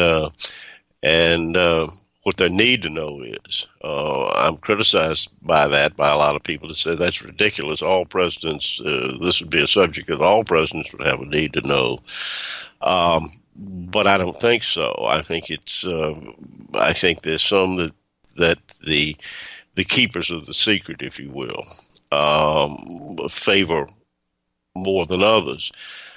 But Obama made some statements on Jimmy Kimmel. Jimmy Kimmel seems to be a conduit of information for various presidents, and or asking various presidents about their knowledge of UFOs, and has gotten some interesting comments. Hillary Clinton, for one, Obama made a laughing comment, and I can't remember it and quote it exactly, but he laughed and said, "They don't let us talk about that." So was he being glib, or was that glibness the truth? I think one of the most revealing interviews was with George W. Bush, and I can't again quote the back and forth between the two, Kimmel to George W. Bush, but he was asking Bush, are you told certain things? Are you given secrets about UFOs and such things? And Bush said, my daughters have asked me the same thing. And Kimmel said, did you tell them? And he said, no. And he said, you mean you've got secrets you won't tell anybody? He said, no, not at all. And Kimmel said, well, are you telling me that thus and so and thus so? And Bush says, I'm not telling you nothing. And everybody laughed. But it was very telling to me that, yeah, they know. They're who are in the loop of knowledge, depending on who they are and how much they know. I think Dick Cheney is well into the loop of knowledge. Well, this is what I kind of trip on when it comes to Trump. This is what I was hoping for, that he has diarrhea of the mouth. He can't keep his mouth shut, right? So what I was hoping is that he would get read in, he would find out, and then he would just run to Twitter. Guess what they just find? Just check this out. Aliens are real. And that's what I was hoping for. But the more that I think about it, those that are in possession of this, that should be reading him in, know that he's going to go run his mouth. He can't keep a secret. And so therefore, they probably didn't tell him anything. He's the one guy that you couldn't trust with secret information. Well, there's also another way to look at it. It could be that if they are brought into the loop of knowledge, it could be they could realize that it is so important that it absolutely can't be divulged. I mean, we could speculate on this from now until next week this time, but I have great mixed feelings about it. Would it be too devastating for the population to know? Would it be? Is it something that is so deep and it involves so many areas of not just ET visitation and an advanced society or group of people that are visiting Earth, but it involves time travel and interdimensional issues, and that he goes so deep into areas that Jacques Vallée has gone into, that when they are told about it, it's such a dark issue that they know that they can't talk about it. I don't know. I'm I look at it from two sides. Trump does speak very freely and is very loose in the comments that he makes. But maybe even Trump would realize the importance of this being kept extremely highly classified.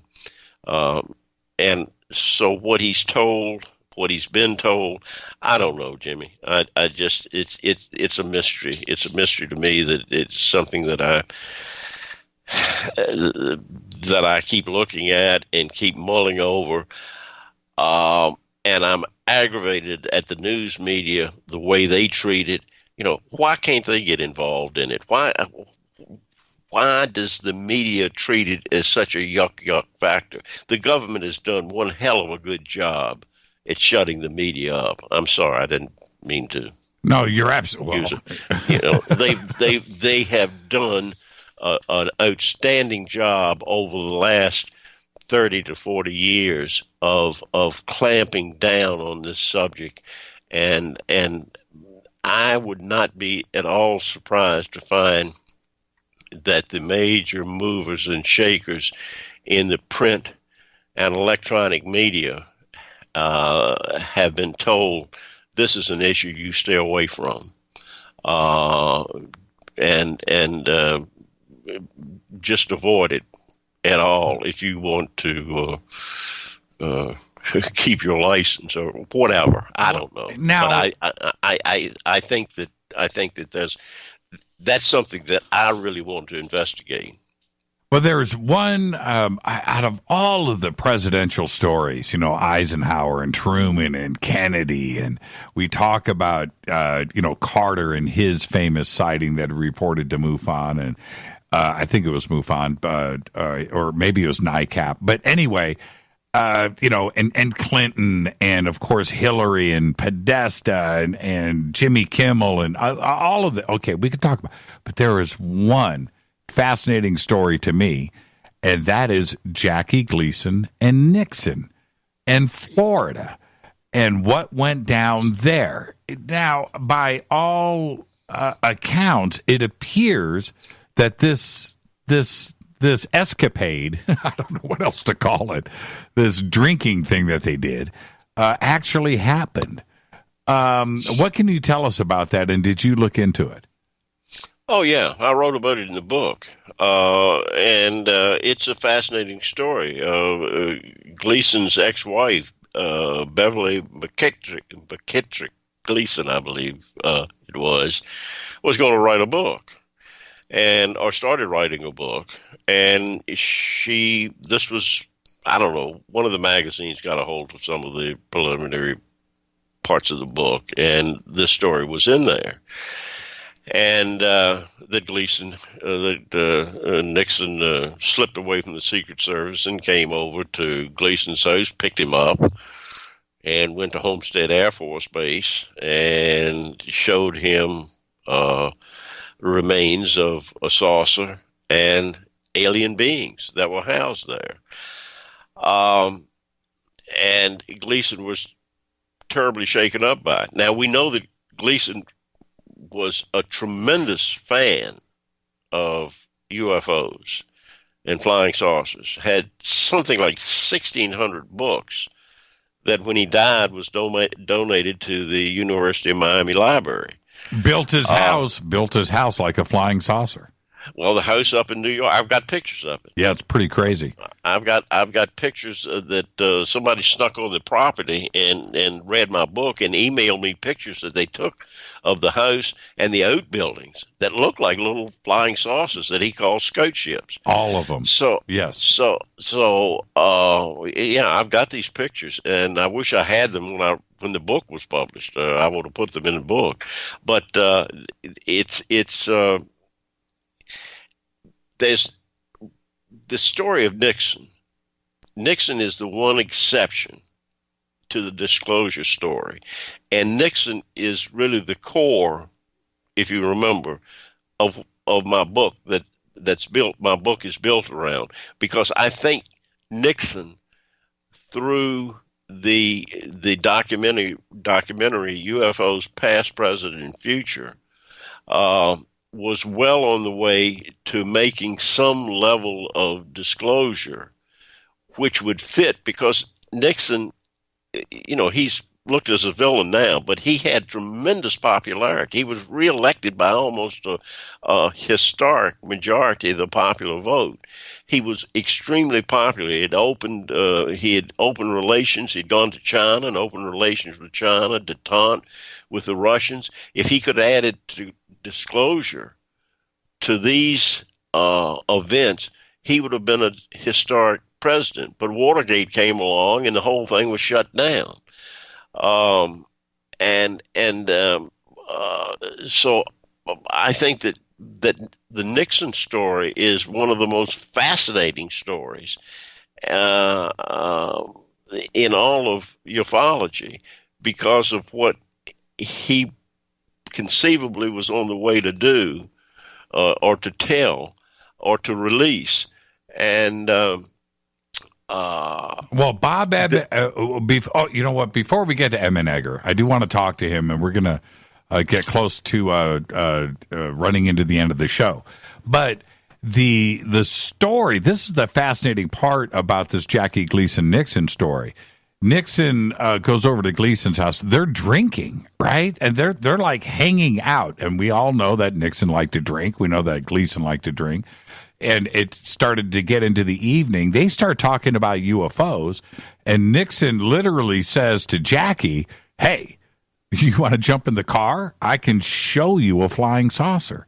And Gleason says, let's go do this. And that's a crazy, but like I said, by all accounts that we have, that's exactly how it went down, wasn't it? Pretty much so. I think they started talking about it on the golf course. Right. And they were playing golf. Drinking. And they started talking about it on the golf course. And as I understand it, yeah, Nixon probably had a few drinks at home and then maybe call Gleason. I don't know. And it's hard to imagine how he could slip away from the Secret Service, but apparently he did on occasion. And there are various stories that he and Gleason went to Homestead. Another story is that Nixon didn't go with him, but he had Gleason flown to Elgin Air Force Base to see these things, these artifacts. So there are some various stories, but it is a very good sidelight to the overall Nixon story about Nixon and possible disclosure, because he did have an interest in it. And you got to think of this: if you got a friend like Jackie Gleason, and they were pretty close apparently, mm-hmm. if let's say if you were a close friend of Trump's, wouldn't you be bending Trump's ear? Look, release some of this information. It's stupid that it's being kept from the people, from the population. You can't imagine that if a person like Gleason, who had such a tremendous, avid interest in the subject, and he was so close to the President of the United States, that he wouldn't be bending Nixon's ear to release some information anyway, some form of disclosure. And if you had a president like Nixon who was very interested in it, who had been vice president to Eisenhower, who we all believe had a great deal of knowledge of the subject, it's just hard to believe that Gleason didn't really put some pressure on his good friend to release this information, and Nixon saw it as a chance to elevate his platform, if you will, his standing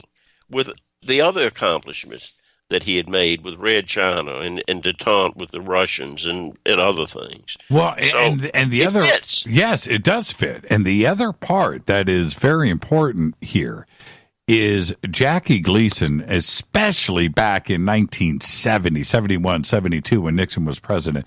Jackie Gleason was a star, a real one, a real celebrity. There were very few that were at Jackie Gleason's level of influence in the entertainment industry as a celebrity and across the United States. He was extremely popular. And, you know, he was up there with Elvis or Sinatra, Jackie Gleason, and that's Bob Hope, right? That's who we're talking about here. And his that influence, level, you're exactly right. Yeah, there's no question about it. And at that same time, when this was going down with Jackie, was this documentary. And UFOs Past, Present, and Future, I think is what it was called. What? Help me out here.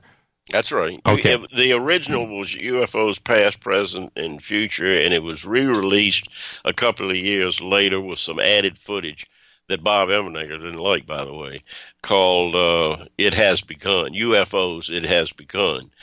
But the documentary is historic because it supports the extraterrestrial hypothesis, and it obviously had the support of the government. In this case, the Nixon administration. We know now that there were elements inside the government that were opposed to this. But Nixon was very powerful, and he wanted it done. And I think it would have been done until Watergate reared its ugly head, and they decided that they would back off from it. But it was still made with the support of the White House.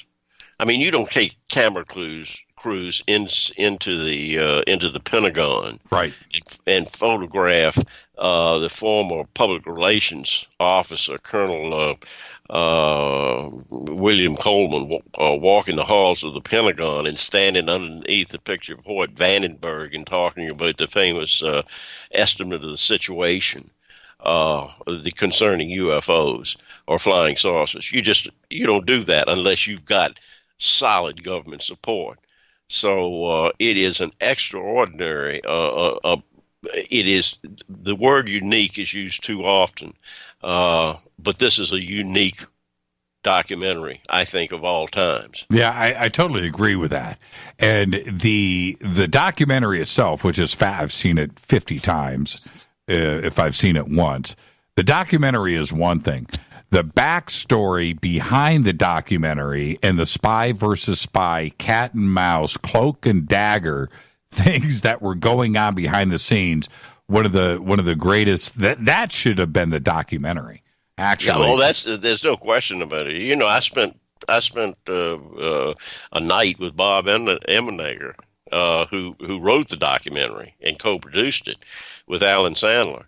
My wife and I spent evening at his home and spent the night there. And the next morning we got up and had coffee. We took Bob out to dinner and we talked about it.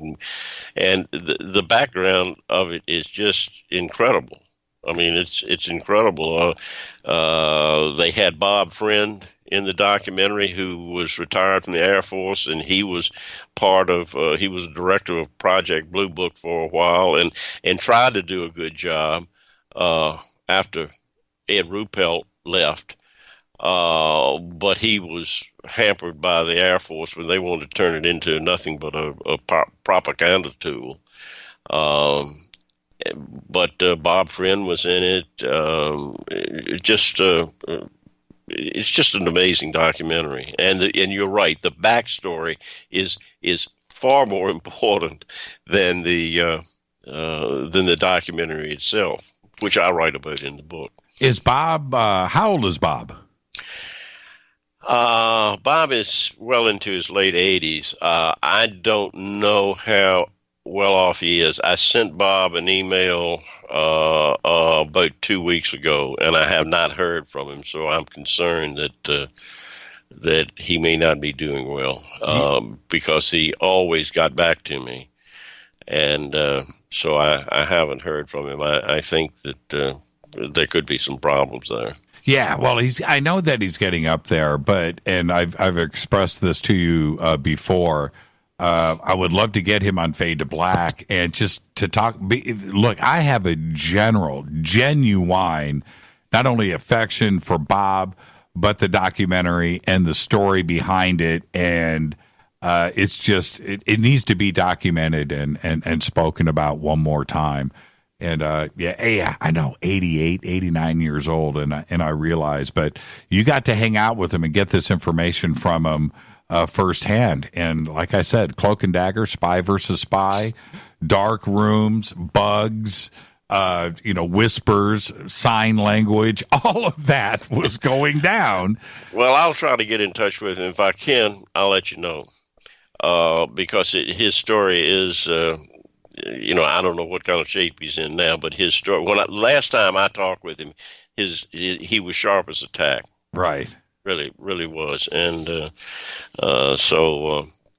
I don't know what the situation is right now.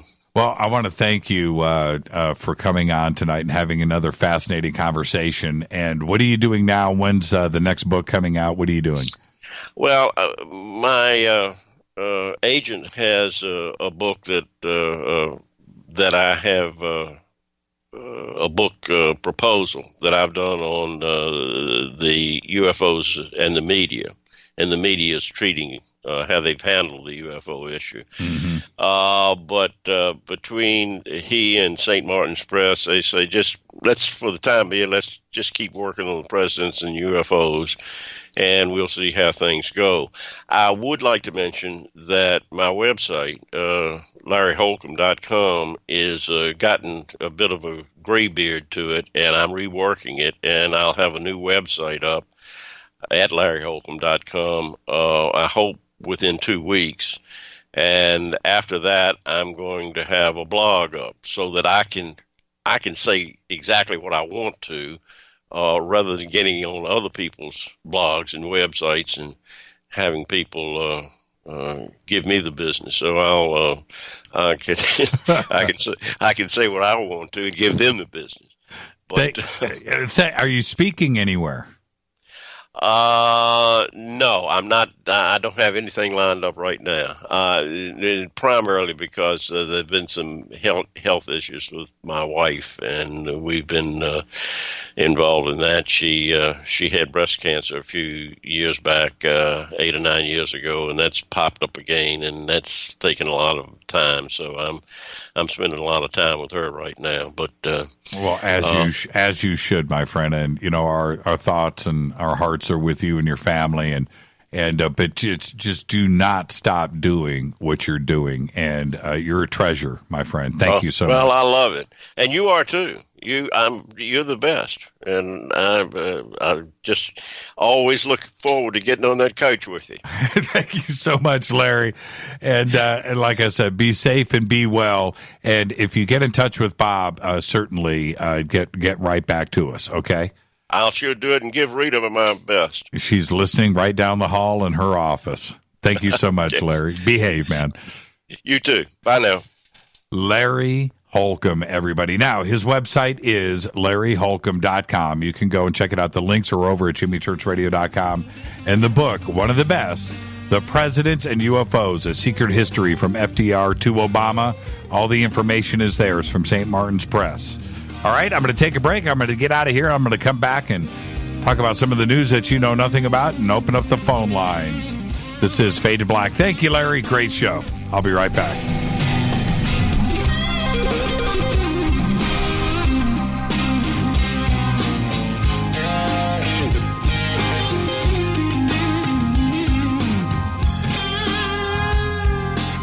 Hey, what up, y'all? It's your girl Vivica Fox here, and you are listening to my boy, Jimmy Church, on JimmyChurchRadio.com. Despite popular opinion, reading a book will not make you smarter. But listening to Jimmy Church will. So you went to dinner last night and you had your favorite pasta. Ugh. Or maybe you had a heavy, spicy meal and it left you. Ugh. Get the tea.com. Maybe you mowed down a huge steak and your plumbing is all plugged. Ugh. Get the tea.com. Our super strength tea will take care of your occasional. Ugh. It's all organic and non-GMO. Get rid of ugh. We have so many great supplements, but our super tea is number one. GetTheT.com. That's GetTheT.com. So, you love talk radio? Then you'll love TalkStreamLive.com. TalkStream Live is always on, 24/7 with the best streaming talk shows. Find your favorite talkers and discover some new ones. It's free, readily available online or on mobile with any smartphone or tablet. Finding your favorite talk shows all in one place has gotten a whole lot easier. Just go to TalkStreamLive.com. Be sure to download the free apps from Google Play or the iTunes App Store. When you take the beans from Central America with dashes of Indonesian and African mixed in and then roasted to the dark side of fade to black, you create the ultimate brew of fringe.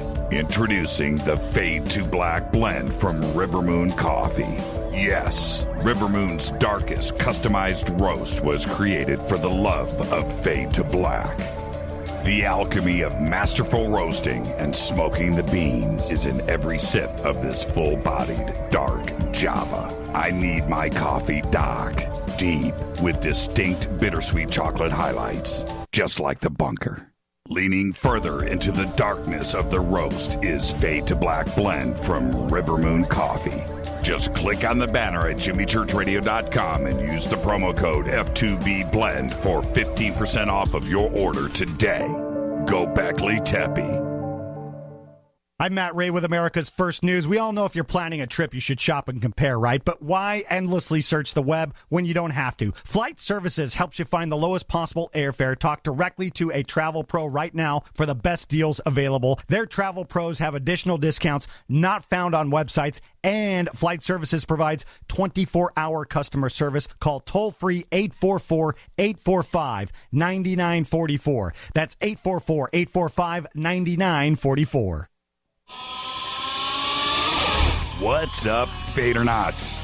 Studio Dome loves Fade to Black and the F2B audience so much that they have put together the ultimate stereo Bluetooth system. They've done it just for you.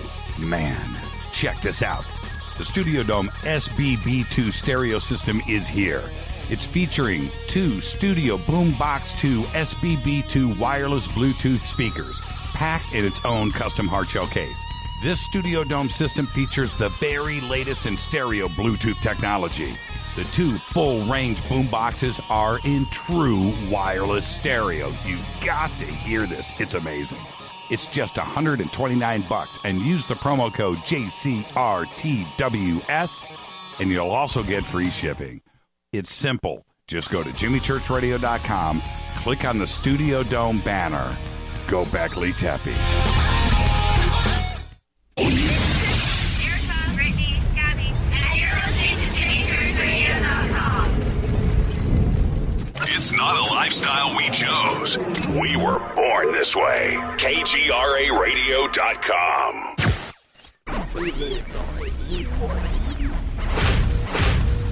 This is KJCR at JimmyChurchRadio.com.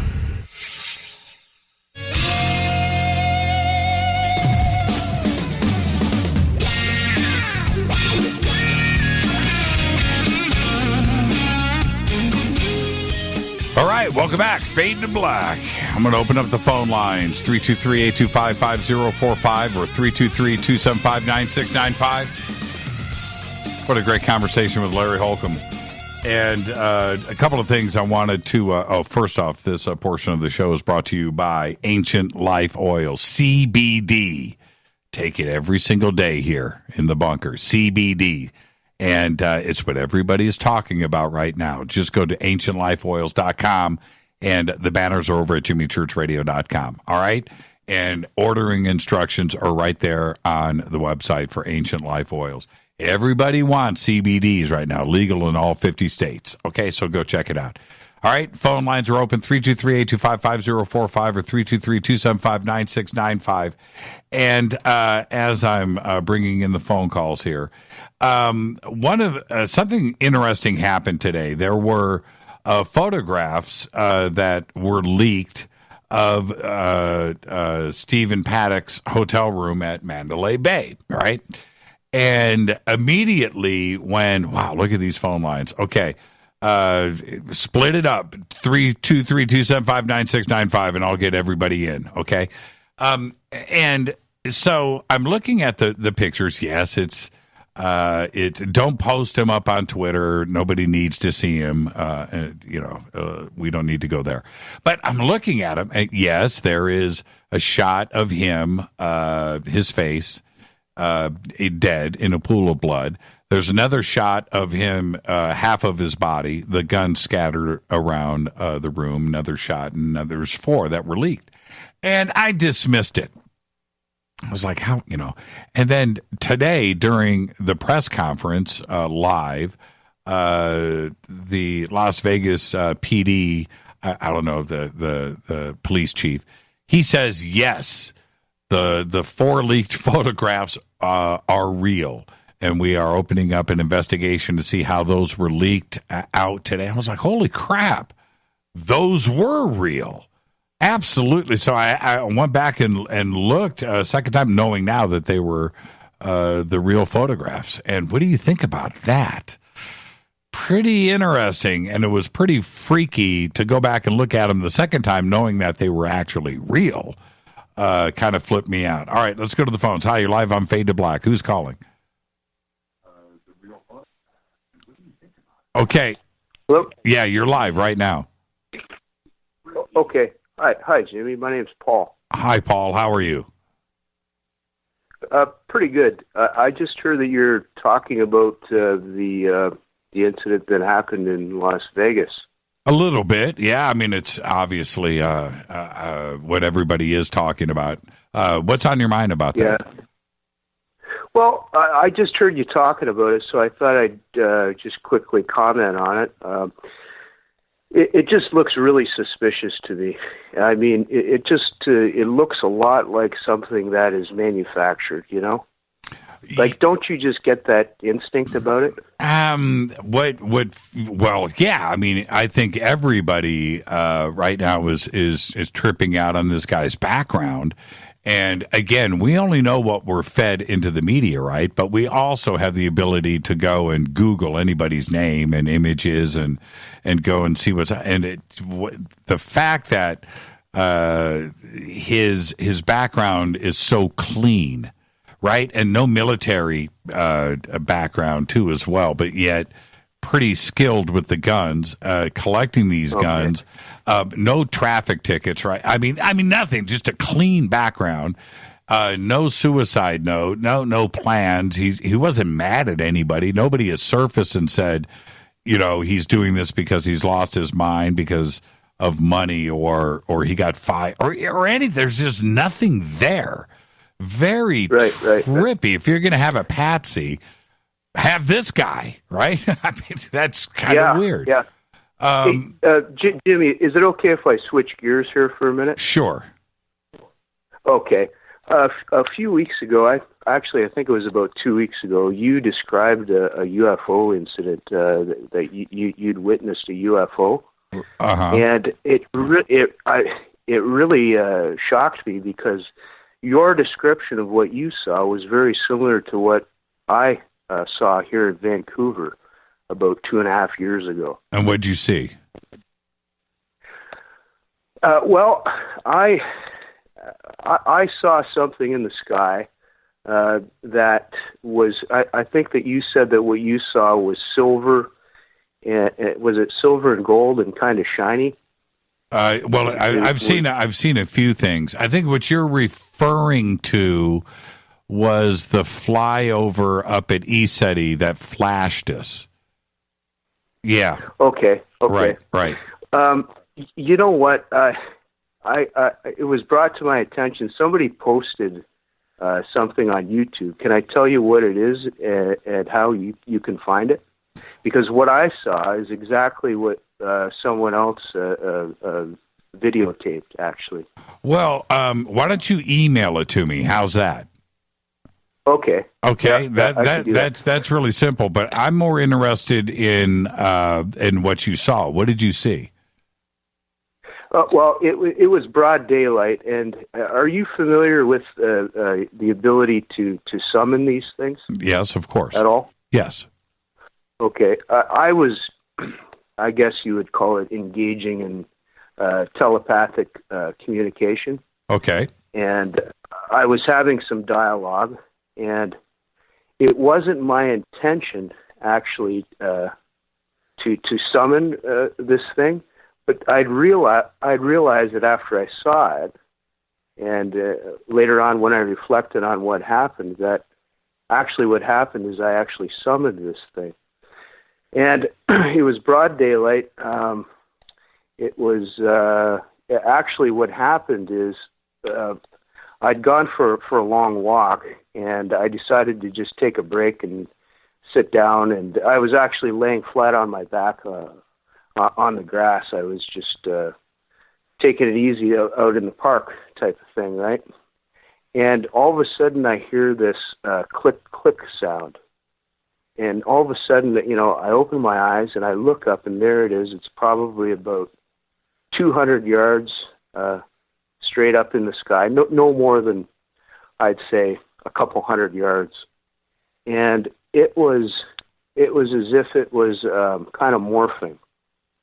And it was silver and gold, and it was just sort of it was a solid object. Like it wasn't like it was a light or plasma or anything. It looked solid, but it was at the same time it was morphing.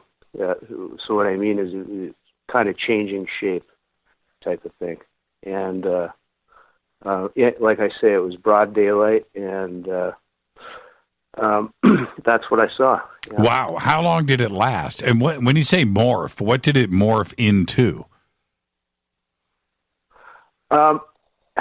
Geez, I wish I could well, that's tell okay. you this video that I saw, because how high in the what was the altitude? Well, like I said, it was 200 yards. So 200 yards. So it was. If you're a golfer, that's about a 5-iron. Yeah, right.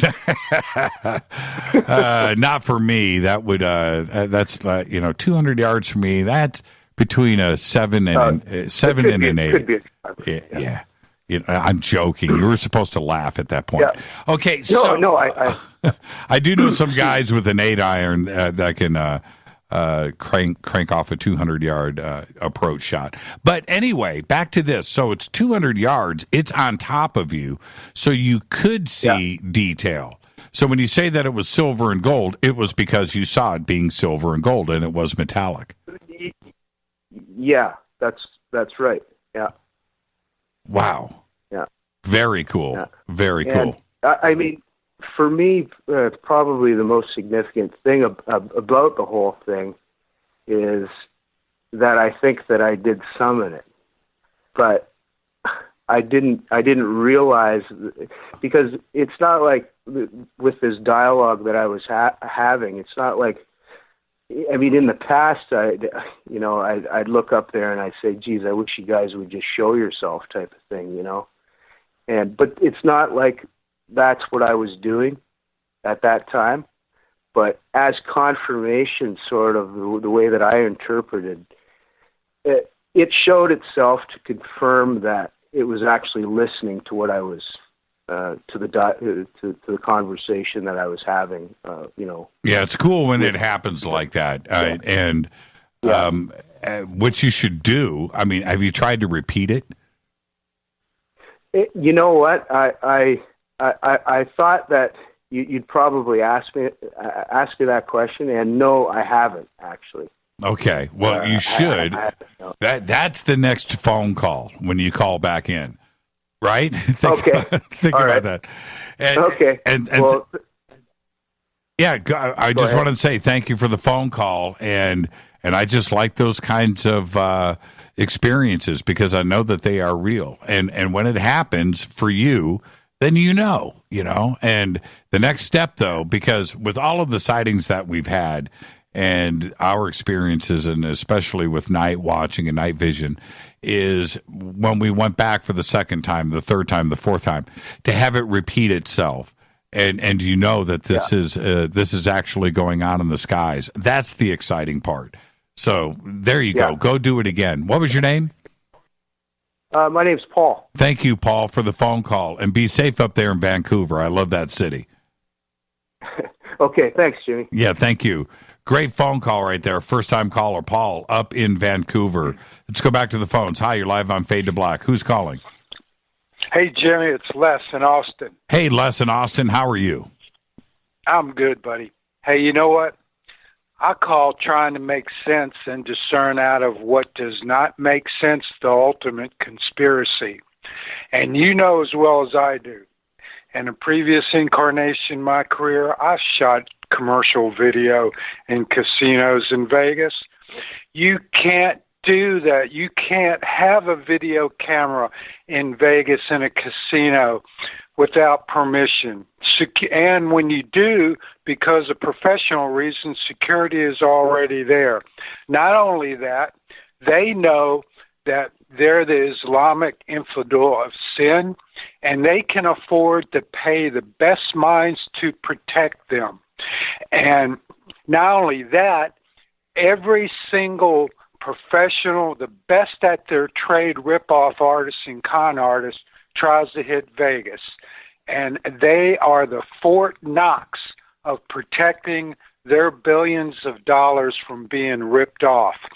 They've got metal detectors where you can't see it. You can't move anything up a stairway or elevator, and your luggage is x-rayed and you don't even know it. Every nook and cranny is videotaped.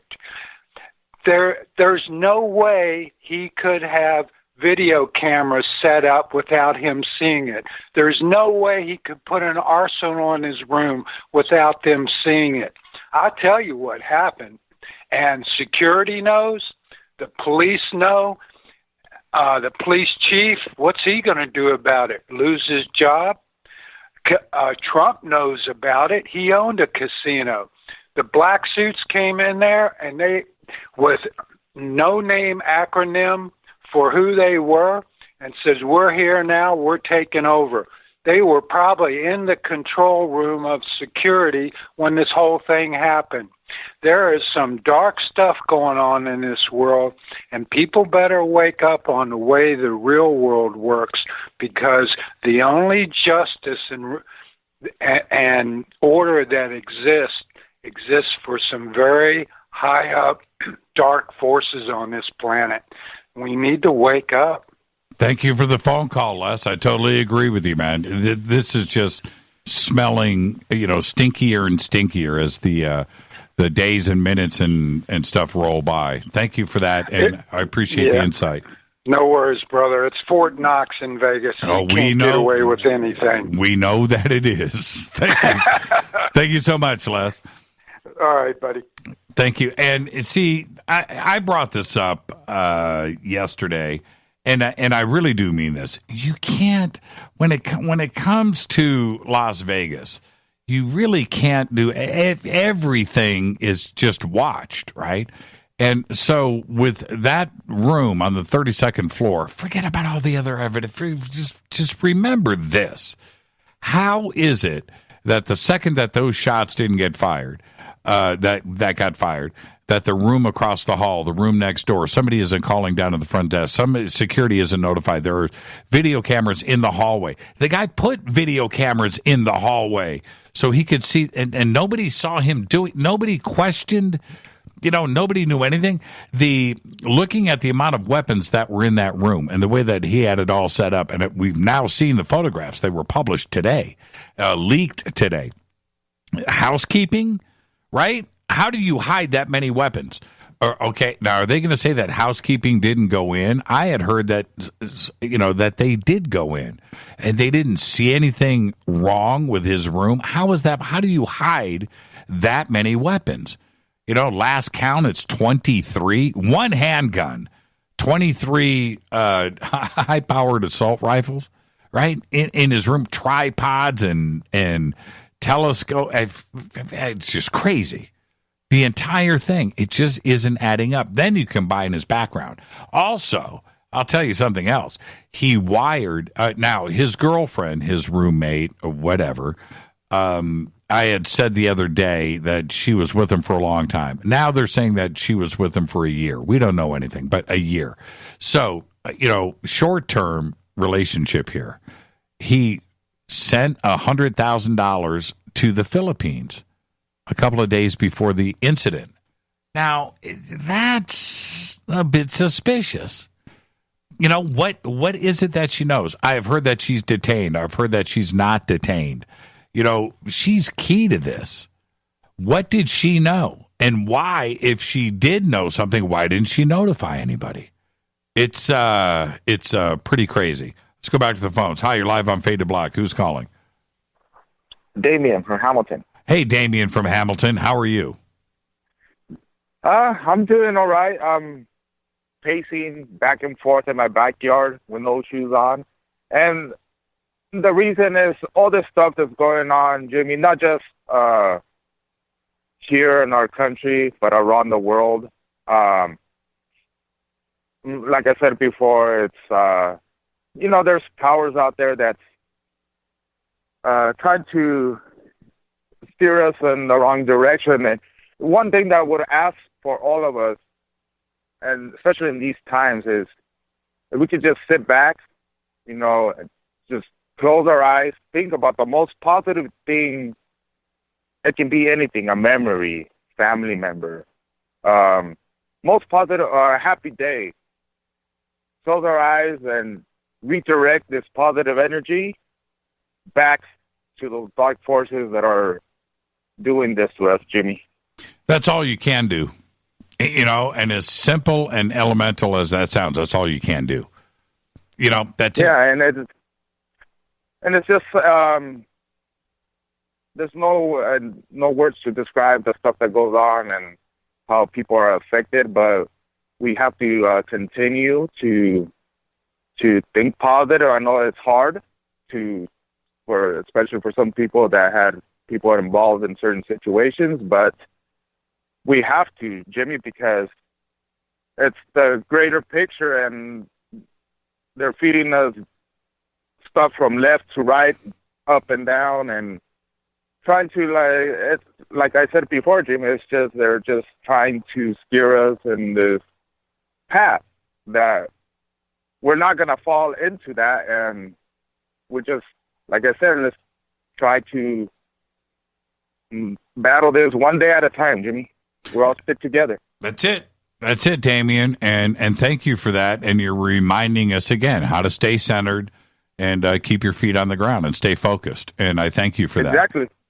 So just try to ground ourselves in difficult times and stuff, but hey, we can try to move forward and not let this defeat us. And like I keep on saying, things will be okay. And I know that sounds weird for me saying right now, especially after certain events, but we just have to stay together, Jimmy, and just focus all our positive energy and redirect it right back at them.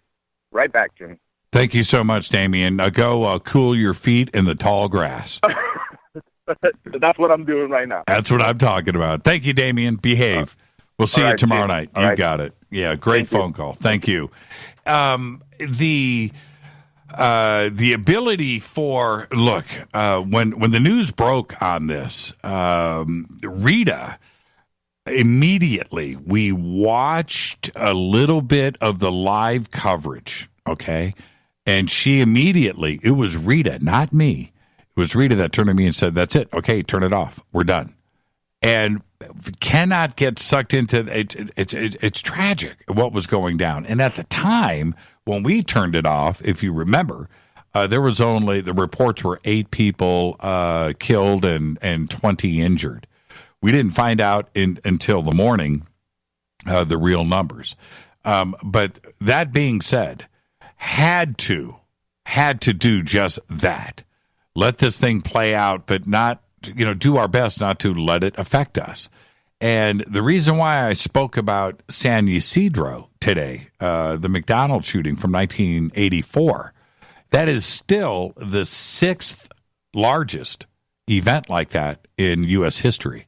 It was massive, and it was in 1984.